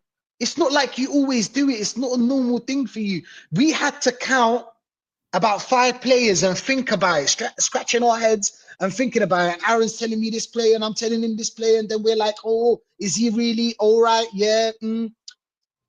What player did you buy that actually impacted the team? We bought six goalkeepers that are worse than the first goalkeeper that we had. We bought 4 left backs, and we have a 17-year-old playing better than them. We bought 4 number 6s or 4 defensive midfielders, and the best defensive midfielder is Partey that we had already, or he bought him the first year. We don't have a number 8 and we don't have a striker. What impact are you talking about? Help me out here, Aaron. What's he talking about? Aaron? I never know what he's talking about. Like like I said, he might as well start speaking like Mandarin or something like that, because I might have a better chance of understanding it. Like, it would probably be more entertaining, that's for sure. Yeah, 100% would. 100%. Yeah, I might start watching them. You know what I mean? If he started busting out some of that, mate. I don't know, mate. Like I said, there's so many poor narratives that this geezer peddles. It's hard to almost keep up with anyone in terms of recruitment. I mean, it's nothing's happening, is it? Do you know what I mean? Like I said, he's saying, someone who can immediately impact our team. There's players out there that can do that, but you're not doing anything about it. And then I go back to the point that I made earlier, yeah. And that was, he has to be the right player, and it's just such a cop out. We didn't find the right player, so that's why we didn't sign anyone. It's just absolute nonsense. This geezer is answering and making statements, and in them statements that he's saying it, he's already making the excuse in the same statement. Like, he's just so see-through, this geezer. I would say for anyone, I know this won't sort the question himself, but I'd say for anyone, if you think that Arsenal are going to sign anyone, or more importantly, if you think Arsenal are going to sign anyone of actually significance that can come in and help this team, bruv, man, you need to be pulled back down to fucking reality, mate. Because the reality is, Arteta's shit at identifying players, and if he found one that actually wanted to come, they probably wouldn't want to come. The money wouldn't be made available, and we're not in for no one anyway. Do you know what I mean? It's going to be if you think that we're going to sign someone, anyone in the chat or whatever, I hope not, but you're going to be disappointed like you are every single season on February the 1st. Very, very, very disappointing. Nothing's happening, bruv.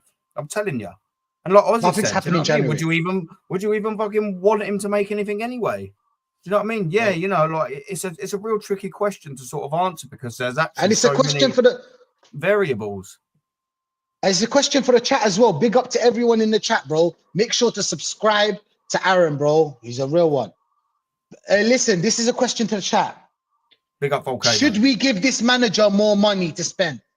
He's talking about he needs to find the right player, which we already explained, that he hasn't found the right player in any position that we bought. Rarely. Maybe just Gabriel. Gabriel was the best signing we had. Apart from that, not really, bro. Not really. But yeah, big up Kyle Walsh. Big up, my friend. Big up. Welcome. Big up, welcome to the bullshit of Mikel Arteta.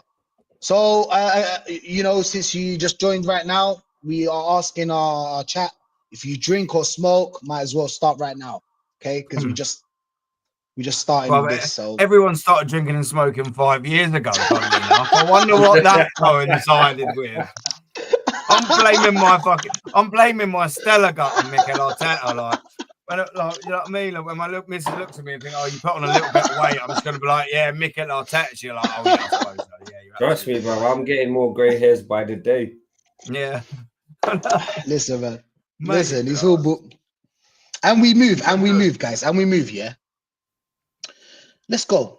So we're saying, oh, it's difficult to find it in the market. They always say this in January, even though Van Dijk was bought in January, just want to say.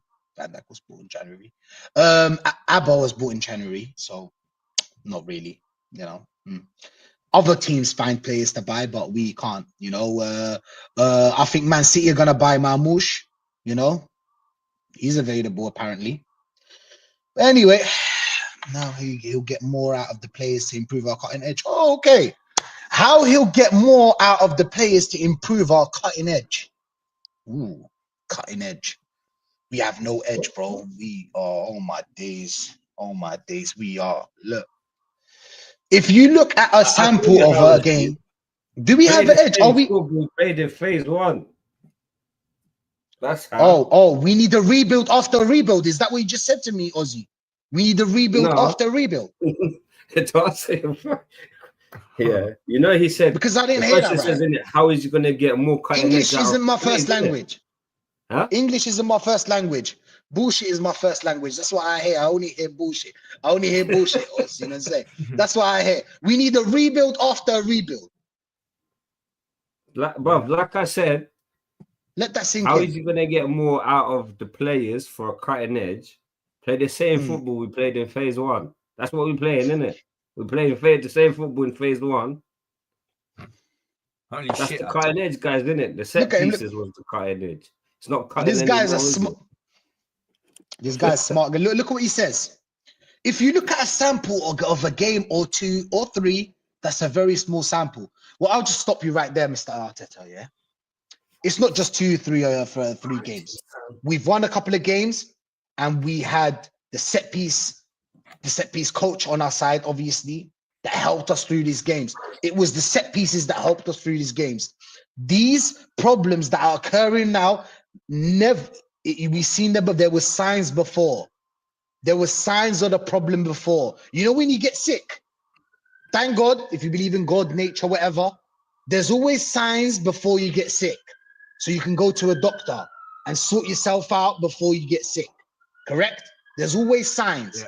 Just like in football, there's always signs. Since the start of this season, we have been playing the same football.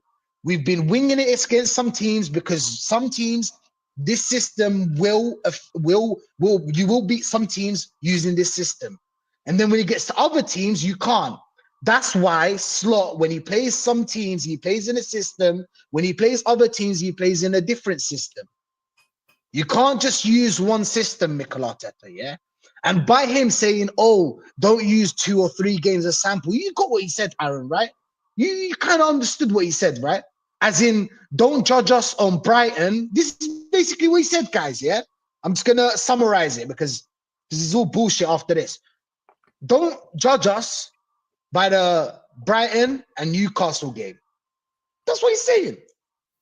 That's what he's saying. The thing is that the Brighton and Newcastle game found you out. That's when we knew there's a problem in this football that you're playing. Rob, if we've been phenomenal up until that point, sorry, Rashid, if we've been phenomenal up until that point, and then out of nowhere, we had a bit of a stinker against Brighton, and then just had a stinker against Newcastle, you'd think, do you know what? At some point in the season, it happens, doesn't it? Sometimes just shock results happen, but no one's surprised that about that Brighton result. No one's surprised that we lost 2-0, which means to say that that sort of level of football has been happening. So if you're not surprised about it, then that's what you're expecting almost afterwards. And you're expecting it because that's what you've seen previously over an extended period of time. Do you know what I mean? Who does he think he's kidding? Like, he might be able to peddle this shit out to the absolute mongoloids that go and, Arteta fans that go and going on about him all the time and go to the Emirates as a top gooner and spend 500 quid in the club shop on absolute nonsense. It probably does appeal to them sort of people, but not us, man. Not people in the chat. Do you know what I mean? It's madness when you think about it. Who's he trying to kid? Like, you know what I mean? He doesn't work on us. Yeah, this isn't. We've seen signs, Aaron. Yeah, go on. We've seen signs. Yeah. We've seen signs before. Yeah, we didn't just lose against Newcastle. We've seen signs before. How much can this defense take? There comes to a point where Gabriel and Saliba can't get you out of it. This is football. There comes to a point where your defenders won't be on their day. It is what it is, you know. And there were signs, and you didn't fix it before this cancer started. Now the cancer started. Yeah, we're in stage 5 now. You're dying. Yeah, obviously. Do you know what the mad thing bad is? Example. Sorry, it's a bad example. It's a bad example. I'll get you though, bro. I'll get You know what the mad thing is, Rashid? Yeah, man. Yeah, is he's setting up not to concede, but we're conceding more. Yeah, let me repeat that for the people that didn't catch that. Yeah, he is going into games setting up not to concede, but we've conceded more. Because he lets the pressure fall all on his defense. He lets the pressure pile up on us. And then he starts saying shit like the last game he was talking about. Oh, I don't know how the ball got to Isaac. Fucking bullshit, man. Fucking bull. Look at this. We don't use any short samples because they don't correlate to the team performance. When you look at the year or two and the team performance scores, the amount of players that are involved, there's no discussion that we have focus on our players. But you're talking about last year and the year before. This is just a different type of football you're playing this year. Why are you talking about a year or a year before or 2 years before? The style of football you're playing right now is not sustainable, point blank, Arteta, yeah? Don't be talking about before, don't take these 2 games and judge us. I'm going to judge you.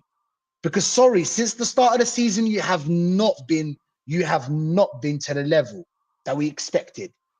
You're getting paid 50 million, bro. You find a fucking way. It's your job. Fact. How come we get sacked? How come us, the working man, get sacked when we don't do our job? Don't we? Bro, there needs to be accountability in this world. Not just football, it's in this world, bro. Fucking bullshit, I swear. Yeah, 100. Oh, okay, this one's a good one. On if a forward is a priority area. No. Oh, wait. Bro, he's guys, been did you hear that? About 15 million times, bro. Guys, did you hear that? Different worded way. Why is it not? Did you hear that? On if a forward is a priority area. No. He said no. He's not going to buy a striker, guys. Yeah, like I said, Rashid, let him fall. There's no Gyökeres. There's no Isaac. All this bullshit you hear about transfer rumors, they're not coming to Arsenal. Cunha just signed a deal with Wolverhampton. We don't need a striker. He's telling the people that he doesn't need a striker. Please elaborate, bro. Come on, guys. Seriously. Yeah, do you know why? Fucking job. Why? Because he's so arrogant, he doesn't want to get proven wrong. That's why. So like I said, let him fall on the sword of Kai Havertz. This arrogant piece of shit. This flipping fraudster. Let him fall on his own sword. And he will fall on his own sword, guys. Hopefully. Not hopefully. But yeah, he will. Aaron. He will. Okay. Hopefully. Aaron, thank you for being here. You know what I'm saying? You already know. Please subscribe to this guy, bro. Aaron, the real one. You already know. Thank you for being here, bro. Shout out anything you need to shout out. Yeah, man. Yeah, bro. You always know, man. Big up. Thank you again for having me, man. You know, it's always a pleasure. You messaged me, I think, last night. As soon as I woke up this morning, or at some stage this morning at work, I see your message. Of course, I'll come on. If I can, I can. If it's ever any time, it just means I genuinely can't make it. But I'll always make time for you, brother, if I can. Do you know what I mean? I enjoy being on a stream with you. I like you. I respect what you got to say, and obviously a copy and paste with you, Ozzy, as well. Do you know what I mean? Big up, I think us three is always a good little bit of banter. Do you know what I mean? Talking about Arsenal, like-minded, couple of different opinions. Do you know what I mean? Sometimes, but that's healthy, man. I love it. Ozzy swayed me with a couple of things. Rashid, you've swayed me with a couple of things. That's what we do it for. We're all grown men. Sometimes we're wrong, sometimes we're right. Sometimes I think, what a great point he's just made. Fair dues. A little bit different to mine. You know, unlike the Arteta sexuals that just only see tunnel view, narrow-minded, man. That's why I enjoy coming on here, and it's always a pleasure. And so I'm at Arsenal X-Rated TV. You find me on YouTube, a bit of Instagram. I didn't. I sent you a text, Ozzy, but you haven't replied. Obviously, you're a busy man. Monday, I'm thinking of doing a little 7, 8-ish sort of show, reacting to the weekend, and a little Spurs-ish sort of preview, a little bit sort of in between. So if you can make it, Ozzy, that'd be fantastic. If you can't, totally understand. Yeah, I'll let you know. I'll let you know, mate. Yeah, let's know. But yeah, that's what we've got coming up. And other than that, again, thank you very much. I'm going to go and have some fun. And boys, again, enjoy the rest of the stream. Chat, show some love to Rashid, show some love to Ozzy as well, man. Again, big love, bruv.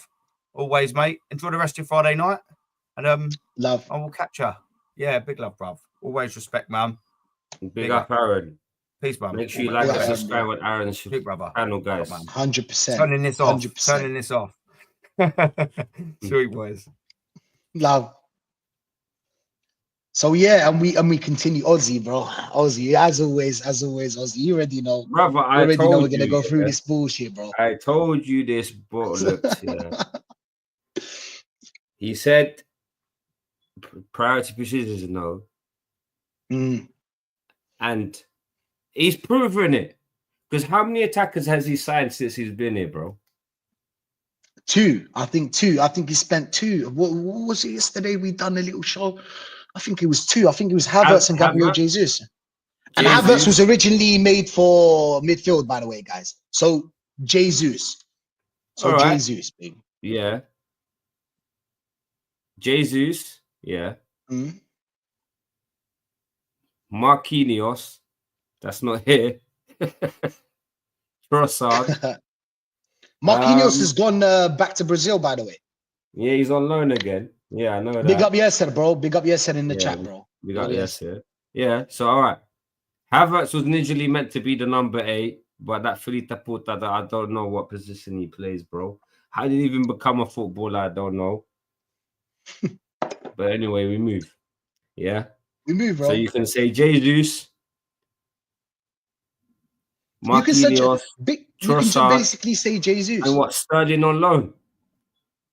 We're talking about strikers. Anyone, but I don't think so. We're talking about strikers. Because if a forward is a priority area. Well, now I'm saying forwards, isn't it? Because the wingers are forward players as well, isn't it? If you're saying strikers, then we've only signed Jesus. Yeah, I agree with you. The reason why I'm saying strikers is because in 5 years, sorry, Rashid, in 5 years, this guy has already signed only 4 attackers. Not even strikers, bro. Attackers. We know, bro. We know Arteta don't like, bro. This guy's got a flipping a left back fetish or a goalkeeper fetish, bro. Probably both, G. You know what I mean? This guy don't even, bro. This guy just about signs midfielders. You don't sign attackers, bro. He doesn't. So like I said, Rashid, before Aaron left, you signed Havertz, who's let you fall on that sword because you initially signed him for the midfield. He's dog shit in the midfield and he's only slightly better in attack, but he's still dog shit in attack. So if you think he's still, because the thing is, if he goes out and buys a striker, and he bangs, the fans are going to be right, us that we've been calling it all season. And 65, the big signing that he's 65 million, our third biggest signing, That's bro. That's gonna throw him underneath the bridge. So that's his bro, even the top gooners didn't want Havertz. But because we signed him, because Arteta's so perfect, and he's wonderful, and he's amazing, guys, they got behind it like they always do. Was he amazing? Got amazing hair. Yeah. Is that what you got? Like they always do. And that signing hasn't banged. So by hook or crook, he needs to make that signing bang. That's why he always shoehorns him in the team. If he goes and spends 60, 70 million, whatever he spends on a striker, the striker bangs, what happens to Havertz, bro? Or maybe he'll shoehorn him into midfield. Maybe he'll play him as a number 8. He'll put Partey as a right back, put Timber as a left back, and then put Rice as a 6. Maybe. But because 65 million, multiple times, you can't be telling me 65 million and you play him. You can't bench a 65 million player. Exactly. You can't buy somebody for 65 million and bench him, bro. Fuck, you know. The circumstances change because we have certain injuries for some big players. So it's always a possibility, but always it's about somebody that is really going to make us much better. I'm just going to stop right here, yeah, because people will be talking about, oh, we ain't got Saka, we ain't got Saka. Listen, when you spend 800 million, yeah, you're not a one-man team no more. You should have more than one player you rely on. Why are we relying on one player only? So after all the money we spent and 5 years in deep, we're relying on one player. Oh, because Saka's gone. Okay, that's it. Let's just close shop. That's it, Arsenal. Let's just close it, sell it. What's all this bullshit, bro? Just because Saka's gone. Didn't you expect there's going to be injuries? This is fucking football. It's been happening since time. Every season, somebody gets injured. It's just how it is. It's just how it is, bro. Like, didn't you expect someone's going to get injured? Oh, now it's Saka.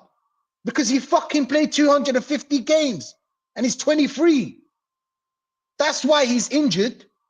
Because he didn't buy anyone to replace him. He didn't buy anyone to replace Martinelli.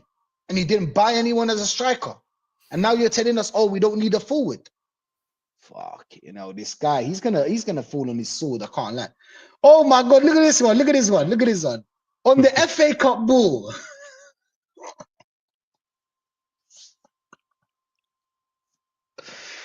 Oh shit, man. This must be. Bro, we've been saying we need a replacement for Shaka for Are years, we really talking about a ball, bro? There's no point going too much onto that one. How many times we've been saying it? How many years? Time. How many years have we been saying we need a backup to Saka? The poor kid. The poor kid is gonna lay 6 months in hospital now. But anyways, carry on, bro. I'm tired of this guy's shit. I'm tired. He's talking about the ball now, bro. On the FA Cup ball, maybe it will make a good difference. We adapt in the Champions League as it's different. If you're relating to the question I got the other day about the ball, what I said, every ball is different. The Champions League ball is different grip, different flight, different feeling, and that's it. It's not an excuse. It's reality. Every pitch is different. The weather conditions are different. And that's the beauty of it. That's it. We adapt to that and never use it as an excuse. Then why'd you use it as an excuse for the other day? So it was an excuse. It wasn't. Because you just said that's the beauty of it. I don't understand. I don't understand this, you know? Is the ball a problem or fucking not? You know? Is the FA What if you lose now? What if you lose against Man United? What are you gonna say? You're gonna say, oh, you know what? It doesn't fly. It doesn't fly enough. Like, come on, let's be honest here. Is this guy taking the piss? It's a bit Is flat. this guy taking the piss, bro? Oh, wasn't round enough. It doesn't curl enough. Okay, I'm gonna jump this NMR thing. Man United having 8,000 fans on Sunday. Fuck. On if playing in the different kit changes preparation. What? So, guys, what he's saying now is saying if playing in a different kit changes preparation, it does change. It's Wait, not something that we are used to. hold on. Yeah, Say yeah, again. go on. Yeah, yeah. On if playing in a different kit changes preparation. That's what he's talking about. Do we fucking care if you play black, white, or red? Do we care? No, we don't. Play football and go home, bro. Play football, Bruv, bro. We don't care. is this what journalists are getting paid to ask? Yeah. Is this what fucking journalists are getting paid to ask? Do I care if you play with a ball? If I care if the ball doesn't grip, if it doesn't fly? Do I care if you play in red or white or black? Bruv, what is I this do not care debacle, about bro? this bullshit. Yeah, I don't care about this bullshit, bro. Play football just like every team in the world. Why doesn't Man City and Liverpool get these get these questions when they used to battle every team they meet? There was no talk about the ball and the preparation and if we play in the away kit or if not, if the weather conditions are fine. There was all this bullshit. This only happens at Arsenal, bro. It only happens at Arsenal. I swear to God, it only happens at Arsenal, bro. Look at this. Now they're asking about a fucking keeper that has never played. On Neto making a big contribution off the field. There's always, for the players who have not played many minutes, in his case as well, because he was cup tied. Why'd he fucking sign him in the first place if he's cup tied? That's the dumbest idea Arsenal have ever had. Why'd you sign a keeper if he's cup tied? Are we taking the piss here? Why? Why would you sign a keeper if he's not cup tied? So when are we gonna play him now? When are we gonna play? Because you can't play him in the Prem because you need Bruv, to it's win the only every game game, he's gonna play. bro. Isn't he gonna play tomorrow? I don't know, maybe, probably. I wouldn't put it past Arteta, bro. Here's a good question though. Would you put it past him? I wouldn't play it past him, but Exactly. So I don't think it really matters. But yeah, on if our form in front of goal is gonna cause concern. We're the team that has scored the most goals in the calendar year, so that can't be a problem. Hey, realize how he said calendar year. It's a season, Mika Arteta, yeah? It's 38 games. When did this calendar year start, bro? Who fucking started this trend? Who, bro? that's what I mean, bro. Who started this trend? Shit, bro. Calendar The year. fucking season Really? will start on the 1st of January and end on the 31st of December. Excuses after excuses after excuses. It's Calendar year, bullshit. bro. Arteta violating you, man. Yeah, bro. Yes. Yes, yes, sir, bro. Who the fuck cares about calendar year? It's 38 games. Do not talk to me about calendar year. This is some geek made up on fucking Bro, Insta sign. Can he put it out? Oh, we're champions of the calendar year. Nobody cares about that. Are you gonna win a trophy? Yes, yay, nay, or bollocks, bro. We ain't got time for this shit. Calendar year. How much goals have Arsenal scored this year anyway? Let's check this out. Let's check this out. Let's check how many goals have Arsenal scored this year. Check it out. I don't give a shit, bruv. They didn't lead to anything. It doesn't. We scored 39 goals. Did them goals win us anything? No. Nothing, bro. I don't Brentford give a crap. scored 38 goals, by the way. Brentford scored 38 goals. Liverpool has scored 47. There you go. Chelsea have scored 39. Man City has scored 36. Apparently they were shit. So what? So what if you scored 38? Tottenham have scored 42 people. 42 goals. Fucking joke. Fucking joke. Fucking joke. There you go. So yeah, we continue. Like, It's all bullshit, bro. It's all bullshit. Talking about calendar year. Fuck off, man. Seriously. Martin Odegaard's goal scoring return this season. Whoa. There are moments sometimes probably sustaining his form over the past couple of seasons. That again, when you go to probability, when you go samples, sustaining an attacking midfielder to score 15 goals. Maybe 2 years ago, it doesn't happen. It hasn't happened in 15 years. So we were aware of that on the other side of the coin. He's just trying very hard. He had some big chances. We missed some opportunities. Just help him, make him confident to take shots when he needs to be. But he's not confident to take shots. He had so many chances to he take a takes shot. He about never had 7 that. steps. And because you're a fucking idiot coach, instead of fucking when you analyze the game and telling him, oh, the God, yeah, you flipping flick hair merchant, yeah. When you're in this position and you're in front of goal, why don't you shoot? Exactly. Exactly. But And no, what's because you're fucking tackling inept, you can't coach that. So maybe if Arteta told Odegaard and showed him clips of him when he could shoot and possibly score, he might have a few more goals, guys.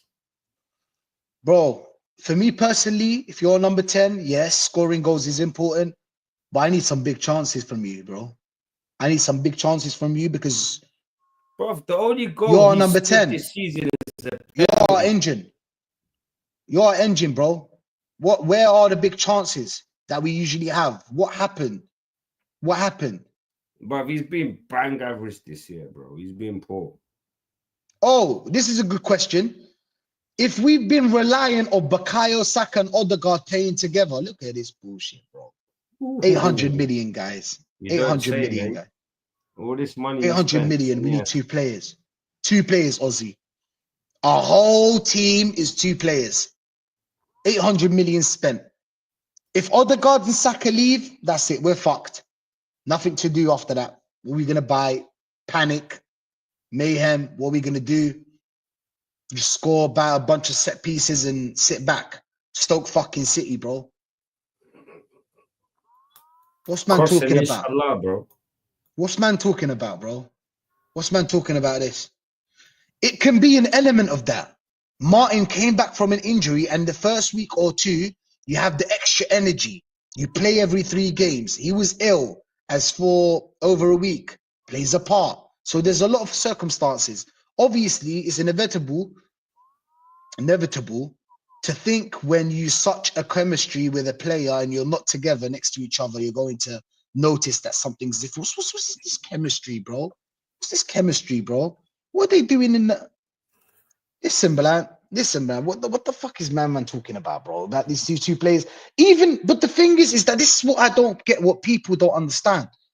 Having 2 players or 1 player as a team, this football is a team sport. It's not about individuals unless you have fucking Ronaldo or Messi. It's not about individuals. So now, what if we lose Odegaard as well? Then what do we do? Then what, Oz? You need to bounce. I don't know. We're fucked. Oh, shit. I've frozen. You've been frozen for time. I don't know if you realized. Is it?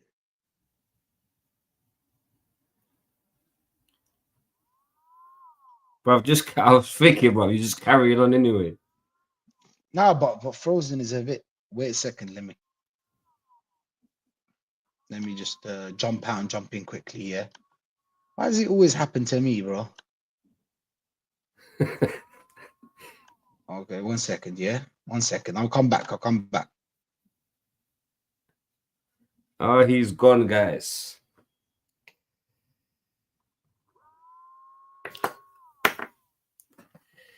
But yeah, guys, another press conference, another bunch of garbage from the Lego head. Never answers a straight question. Always comes up with some nonsense. Are we good now? Yeah, you're back. All right, fantastic. Fantastical, guys. Sorry, I apologize. I am very shit when it comes to technology. So yeah, bear with, guys. Bear with. Let's go back to, I think when I share it, that's where I froze. Am I frozen now? No, you're good. All right, I'm all right. Yeah, they got me. These Arteta ins, bro. They want man to win. And they're wishing and wishing and wishing and wishing and wishing on me. You can go piss off with Arteta, bro. I'm fucking around, bro. But yeah, whether he would like a versatile forward. Oh, a buzzword. Versatile. Oh yeah, we know Whether he Arteta wants loves a versatility, versatile. guys. Why did they use versatile? Yeah, because they know he loves versatility, bro. In the front Brother, positions. brother, let me tell you Yeah. something. Yeah, you know these Filita Puta journalists that get asked to ask questions. You know, Yeah. they're like single-handedly picked. Yeah, of course they are. Of course they are. Yeah, yeah, you get picked. Of course, of course. That's why they ask Not these anybody can fucking come. the bullshit questions, bro. Now you have to sell your soul. You have to sell your soul. Yeah, you have to sell your soul. Of course, of course. But yeah, bro, Course. carry on. Now, this is a good question though. In the front positions, compared to what other clubs have done, we are very far from it. Over the years, for different reasons. Firstly, we have already have very good players and we have made necessities in the squad to achieve in that period, guys. He's saying that the forwards are not a necessity. That's what he's saying, guys. I've been telling to you guys that this guy does not think that we need a striker or a forward. He thinks that our forwards can do a job. Now what? So they're not. Everybody at Yeah, Arsenal, we don't. Oz. You don't need a striker to score goals, bro. But that's the thing. The thing is that he's right about something, but he's just wrong at actually applying it to his football.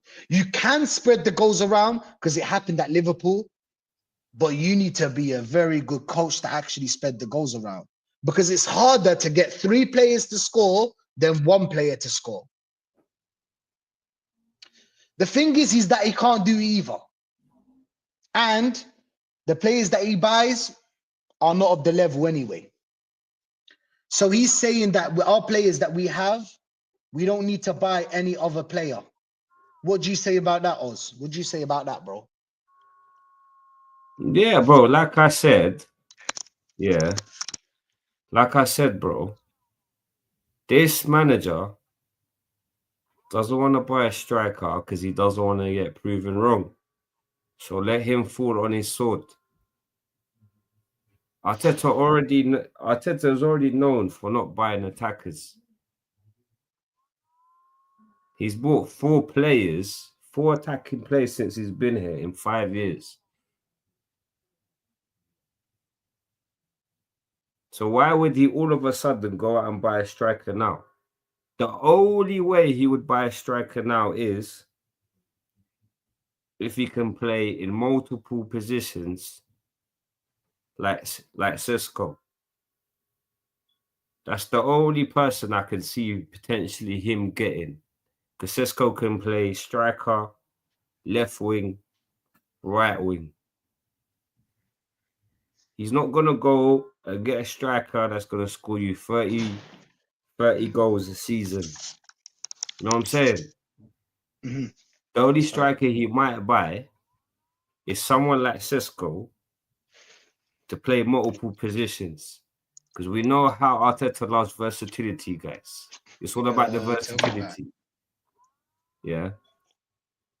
Multiple The only positions. 2 players I can recall this donor of a manager buying that Yeah, were but initially Marmoush is a versatile player. not versatile, was initially Thomas Partey, but even he made him versatile to play left back, and Gabriel. Right. Fucking joke, bro. When has this manager ever brought a player to play in this damn straight position apart from the goalkeeper? Because he gets it wrong. He gets it wrong, Oz. He does. And people just don't see it. I don't know how. He got it wrong when Havertz played in midfield. He got it wrong when Rice is trying to play box to box. He got it wrong when he put Zinchenko as a left back. I can keep going. I can keep going. Martinelli is a left wing. I can keep going. These fans just don't see it. I don't know how. I don't know how, bro. Oh, this is a good one as well. Hey, they got some good questions today. On the focus on his squad building, shifting from defense. Yes, it will be because we have certain limitations. We have a lot of gaps, which he created, and a lot of things to cover to become the You team that don't we say. want. And the ability of those players. Can you afford them? Even if you want to, sometimes it's not possible. Can you afford them? We bought fucking Moreno for 40 mil. We bought Calafiori for 35. What are you talking about money for? Do you mean that? What do you mean you can't afford them? What's man saying, bro? Big up Charlotte. Big up Charlotte, darling. I hope you're all right. Yeah, I hope you're enjoying your evening. But yeah, what's man saying, bro? What's this? Bro, how many He's talking stupid about signings that this guy limitations. made, bro? I think Fabio 30. Vieira, 34 million. I think 30. Sabi I think Lokonga 30 was players. Sabi Lokonga was what? 17 million. Nura I got Tavares, this 7 all down. million. Listen to this, Marquinhos, 3 guys. million that we need to pay for. So we're talking Unfortunately, I about, got you can't afford players. If you didn't buy flipping shit players with that money, you would be able to afford good players. No, but no. You're not identifying shit players and paying them money that they're not worth. I get it. Listen to these players but the thing is that it's in euros, yeah, guys. Sorry. So Declan Rice was 116 euros. Kai Havertz, 75 million euros. Ben White, 58 euros. Gabriel, And what you 52. can say is it was a lucky mistake. Yeah. Partey, 50. Calafiore, 45. Timber, 40. Decent. Martin Odegaard, 35. Okay. Fabio Vieira, 35. Dog shit. Zichenko, 35. Dog shit. Moreno, 32. Sorry, it wasn't 40, by the way, guys. Dog David shit. Raya, 31. Ramsdale, Decent. 28.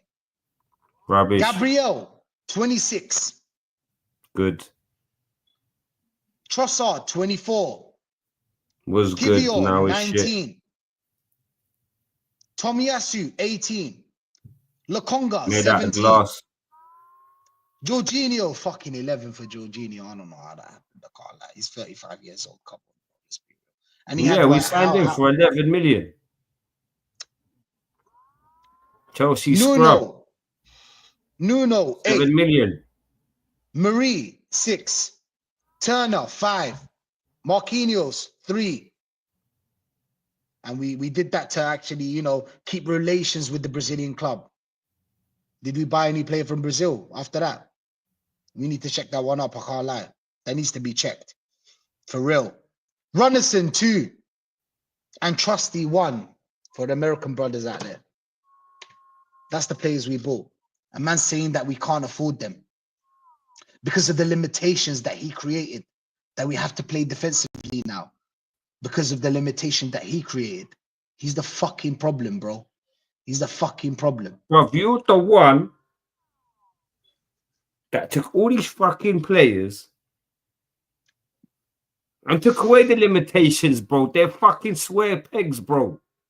Do you get me? They can't even fucking move or run properly, some of them now, because of you. You're the one that created these limitations to actually play defensively. You're the one that created it. Who is he blaming it on? I don't understand. Who is he blaming it on? Now he's blaming it on money. Look at this bullshit, bro. On the motivation to win a trophy in front of fans. That's what we want. Some taste is not the same like we won the Community Shield a few times. He keeps talking about that one. We want the big ones. We want the big ones in front of our fans. They'll probably clap after that one, because he said it twice. You get what I'm trying to say? Because he said it twice. You've been saying the same shit, bro. Hey, J1 Johnson, yes, we did say that Gabriel is a good signing, but Gabriel, before Saliba came in, I don't know about Gabriel being a good signing. He only became a good signing with Saliba. We've seen Gabriel without Saliba, just so you know. I just want to add, I like Gabriel. But I don't know if you've seen him before. Saliba came in. So yeah, man, let that one sink in. Like, don't be, because I understand why you're trying to say Gabriel and you're trying to make out that he made good signings. He did maybe 5 out of 30, bro. And that's not enough. I can't lie. Yes, It's not touchline enough, my fans. friend. The majority of the signings have been dog I'm shit. sorry, J1. I'm sorry, J1, but it's not enough, bro. It's not enough. 5 out of 30, it's not enough, bro. You get what I'm trying to say? It's not enough, bro. Yeah, majority of his signing have been enough. Yeah, big up touchline, bro. Yes. Yes, bro. About 5, 6 players actually deserve to play for Arsenal. The rest, sorry, bro. You're not of the level. You're not of the level of Arsenal. I'm sorry. You know, you have to go back from where you came from. I don't know, go to a mid team or something. Okay, he's Carry talking on, about bro, Man because United. this press conference has done my nothing, bro. It always does, isn't it? It always does. Bro, I Okay, swear this to one's a God, good bro, one. you feel mentally fried after it, bro. Yeah. Let's finish. Let's finish this. It's nearly done. It's nearly done. Don't worry. We're nearly through this misery. This fucking misery of this manager, bro. Talking absolutely BS.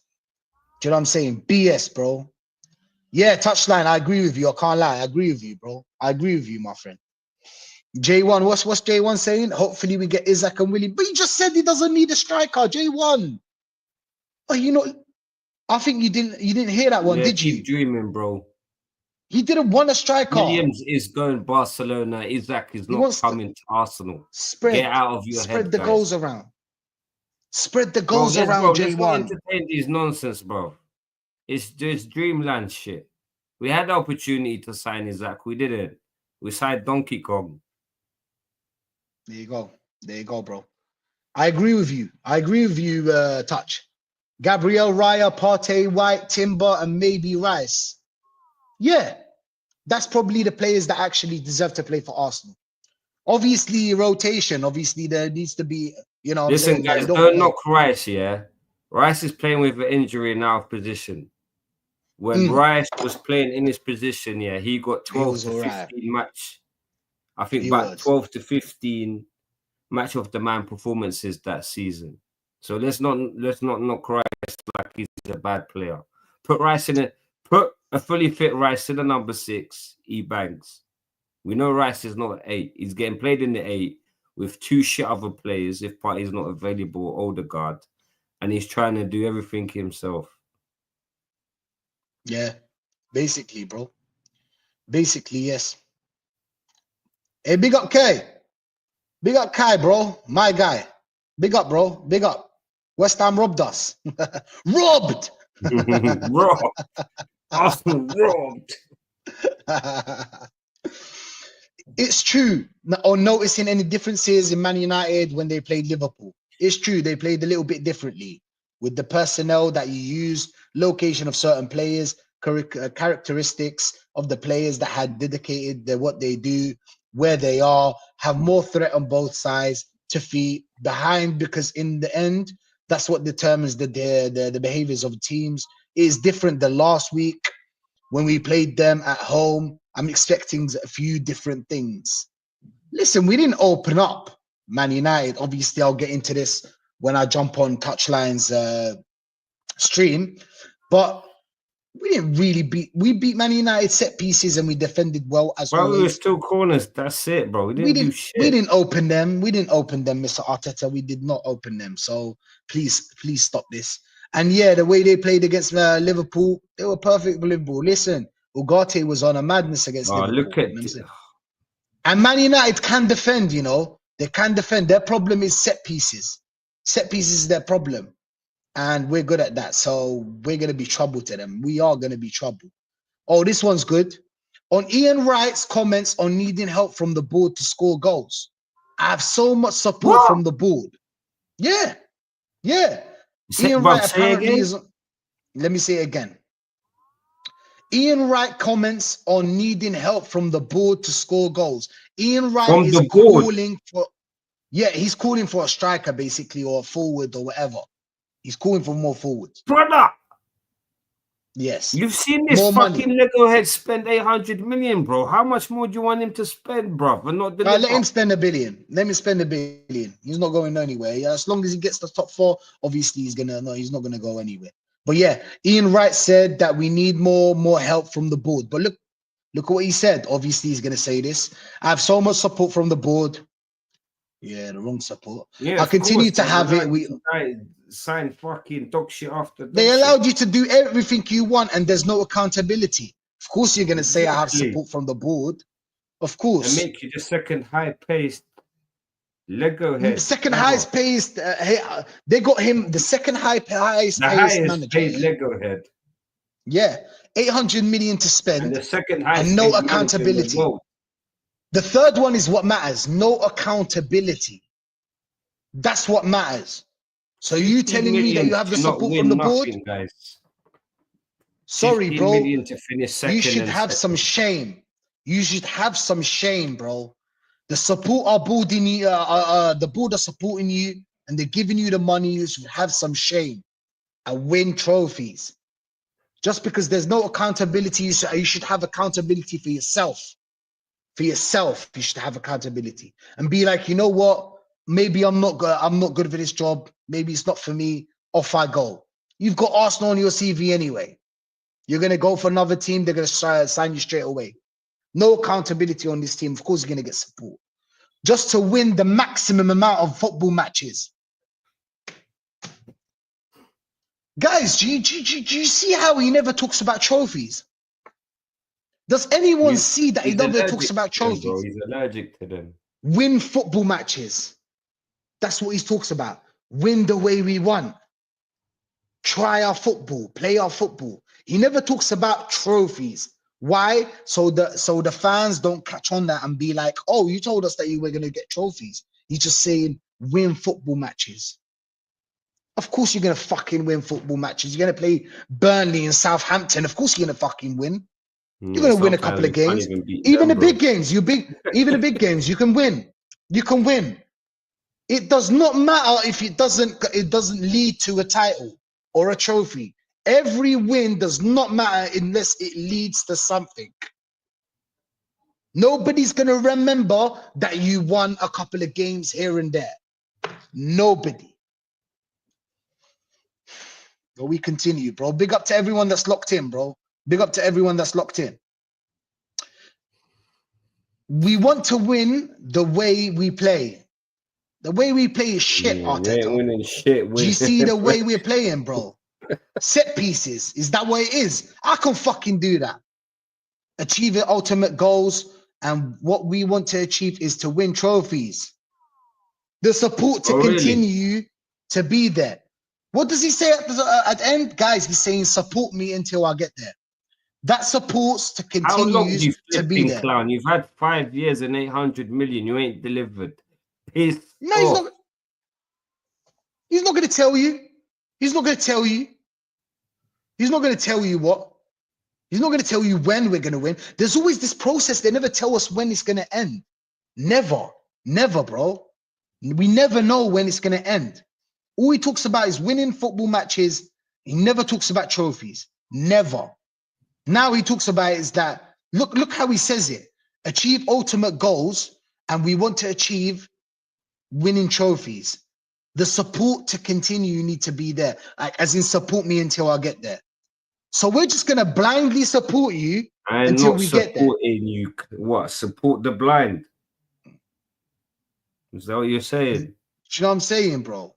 Touch, you're going to send me the link, bro. Aren't I going on your stream? I'm going on your stream, bro. I think.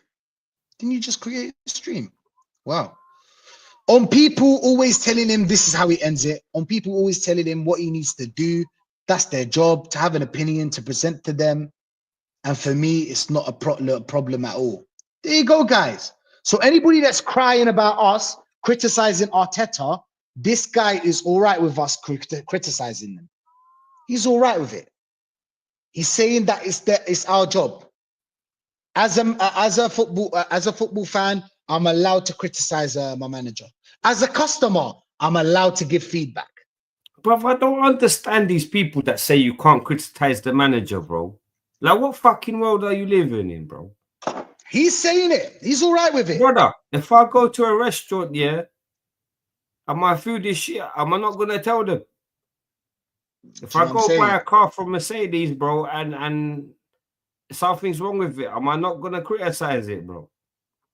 Of course I am. What the fuck? Bro, if I go buy a new tracksuit and it rips within the first wear, am I not gonna criticize? Of course I am gonna criticize it. That's what it is. Bro, No, it's like you using the Coca-Cola analogy, bro.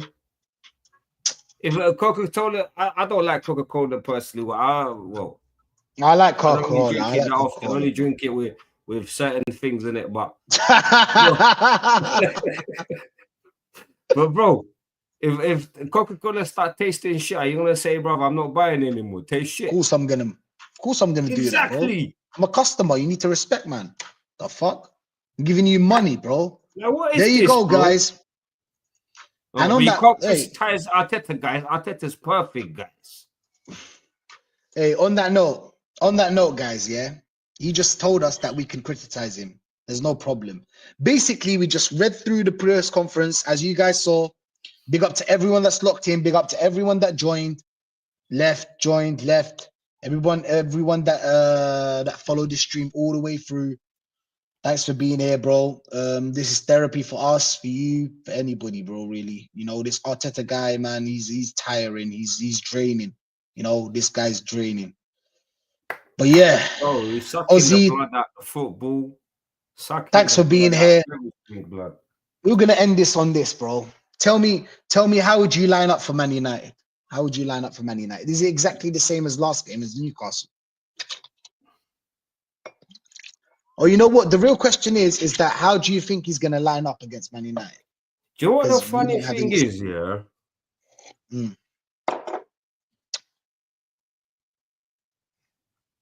I don't know how he's gonna approach it. Realistically, yeah. He needs to approach it full strength, but I don't know if he will.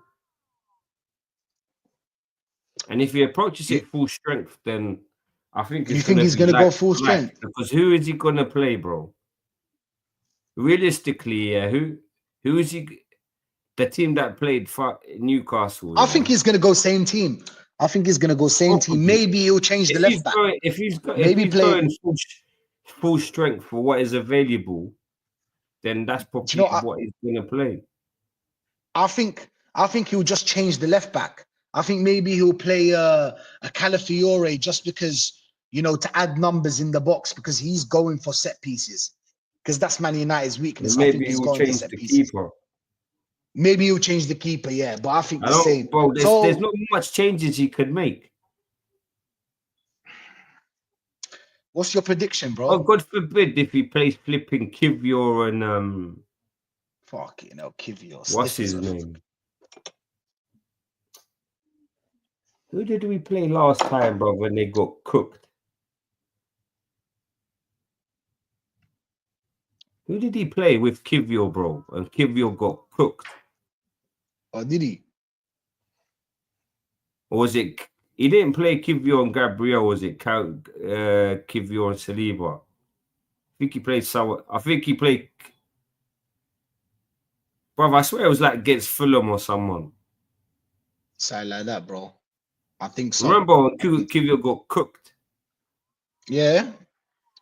But against Crystal Palace as well, he got cooked. He got cooked against Crystal Palace. Who's the centre back pairing? Do you remember? No. It was Kivior or someone else. It was Kivior. It was Kivior and Saliba. I think it was Kivior and Saliba. I think so. Yeah, maybe. Yeah, I think it's Kivior and Saliba.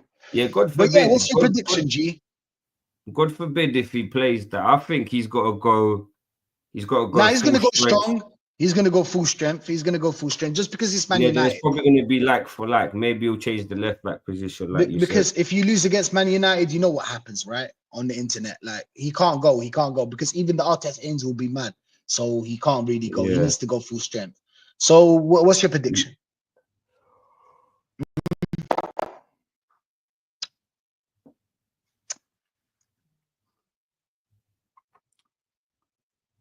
2-1 Arsenal.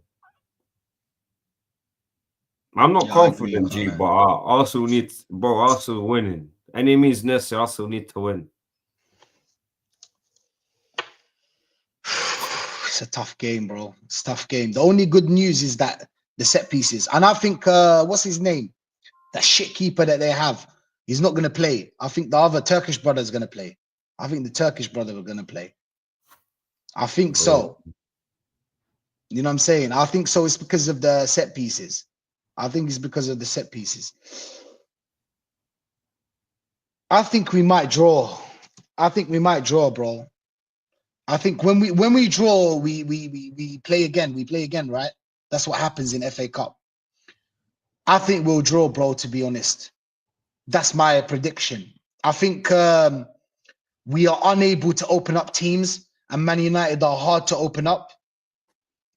I think set pieces will be on our side, so we might score from a set piece here and there, or after a set piece. So I think the best way I think it's a draw. I'm not gonna lie, I really do. You know, the best way to approach this game, bro, is full strength. There's You know, going penalties then. we need to go. Nah. I think There's no you're playing replays, G. There's no pre-plays. You're going penalties. Yeah, I think you'll go penalties. I'm not gonna lie. I Yeah, I think it won't goes be penalties. surprised still. Yeah, it goes pens. I won't Wasn't be it a replay? I surprised. swear it was a replay. What the fuck? Wasn't it a replay? I won't be surprised still. Listen, I think we'll go to. I think we're going to penalties, bro. I think we're gonna draw. I think we will score, but Man United will score against us. We're shaky, you know. We're, you know, the players have lost confidence in this manager. Some players don't want to be there. Some players don't want to play the positions they are.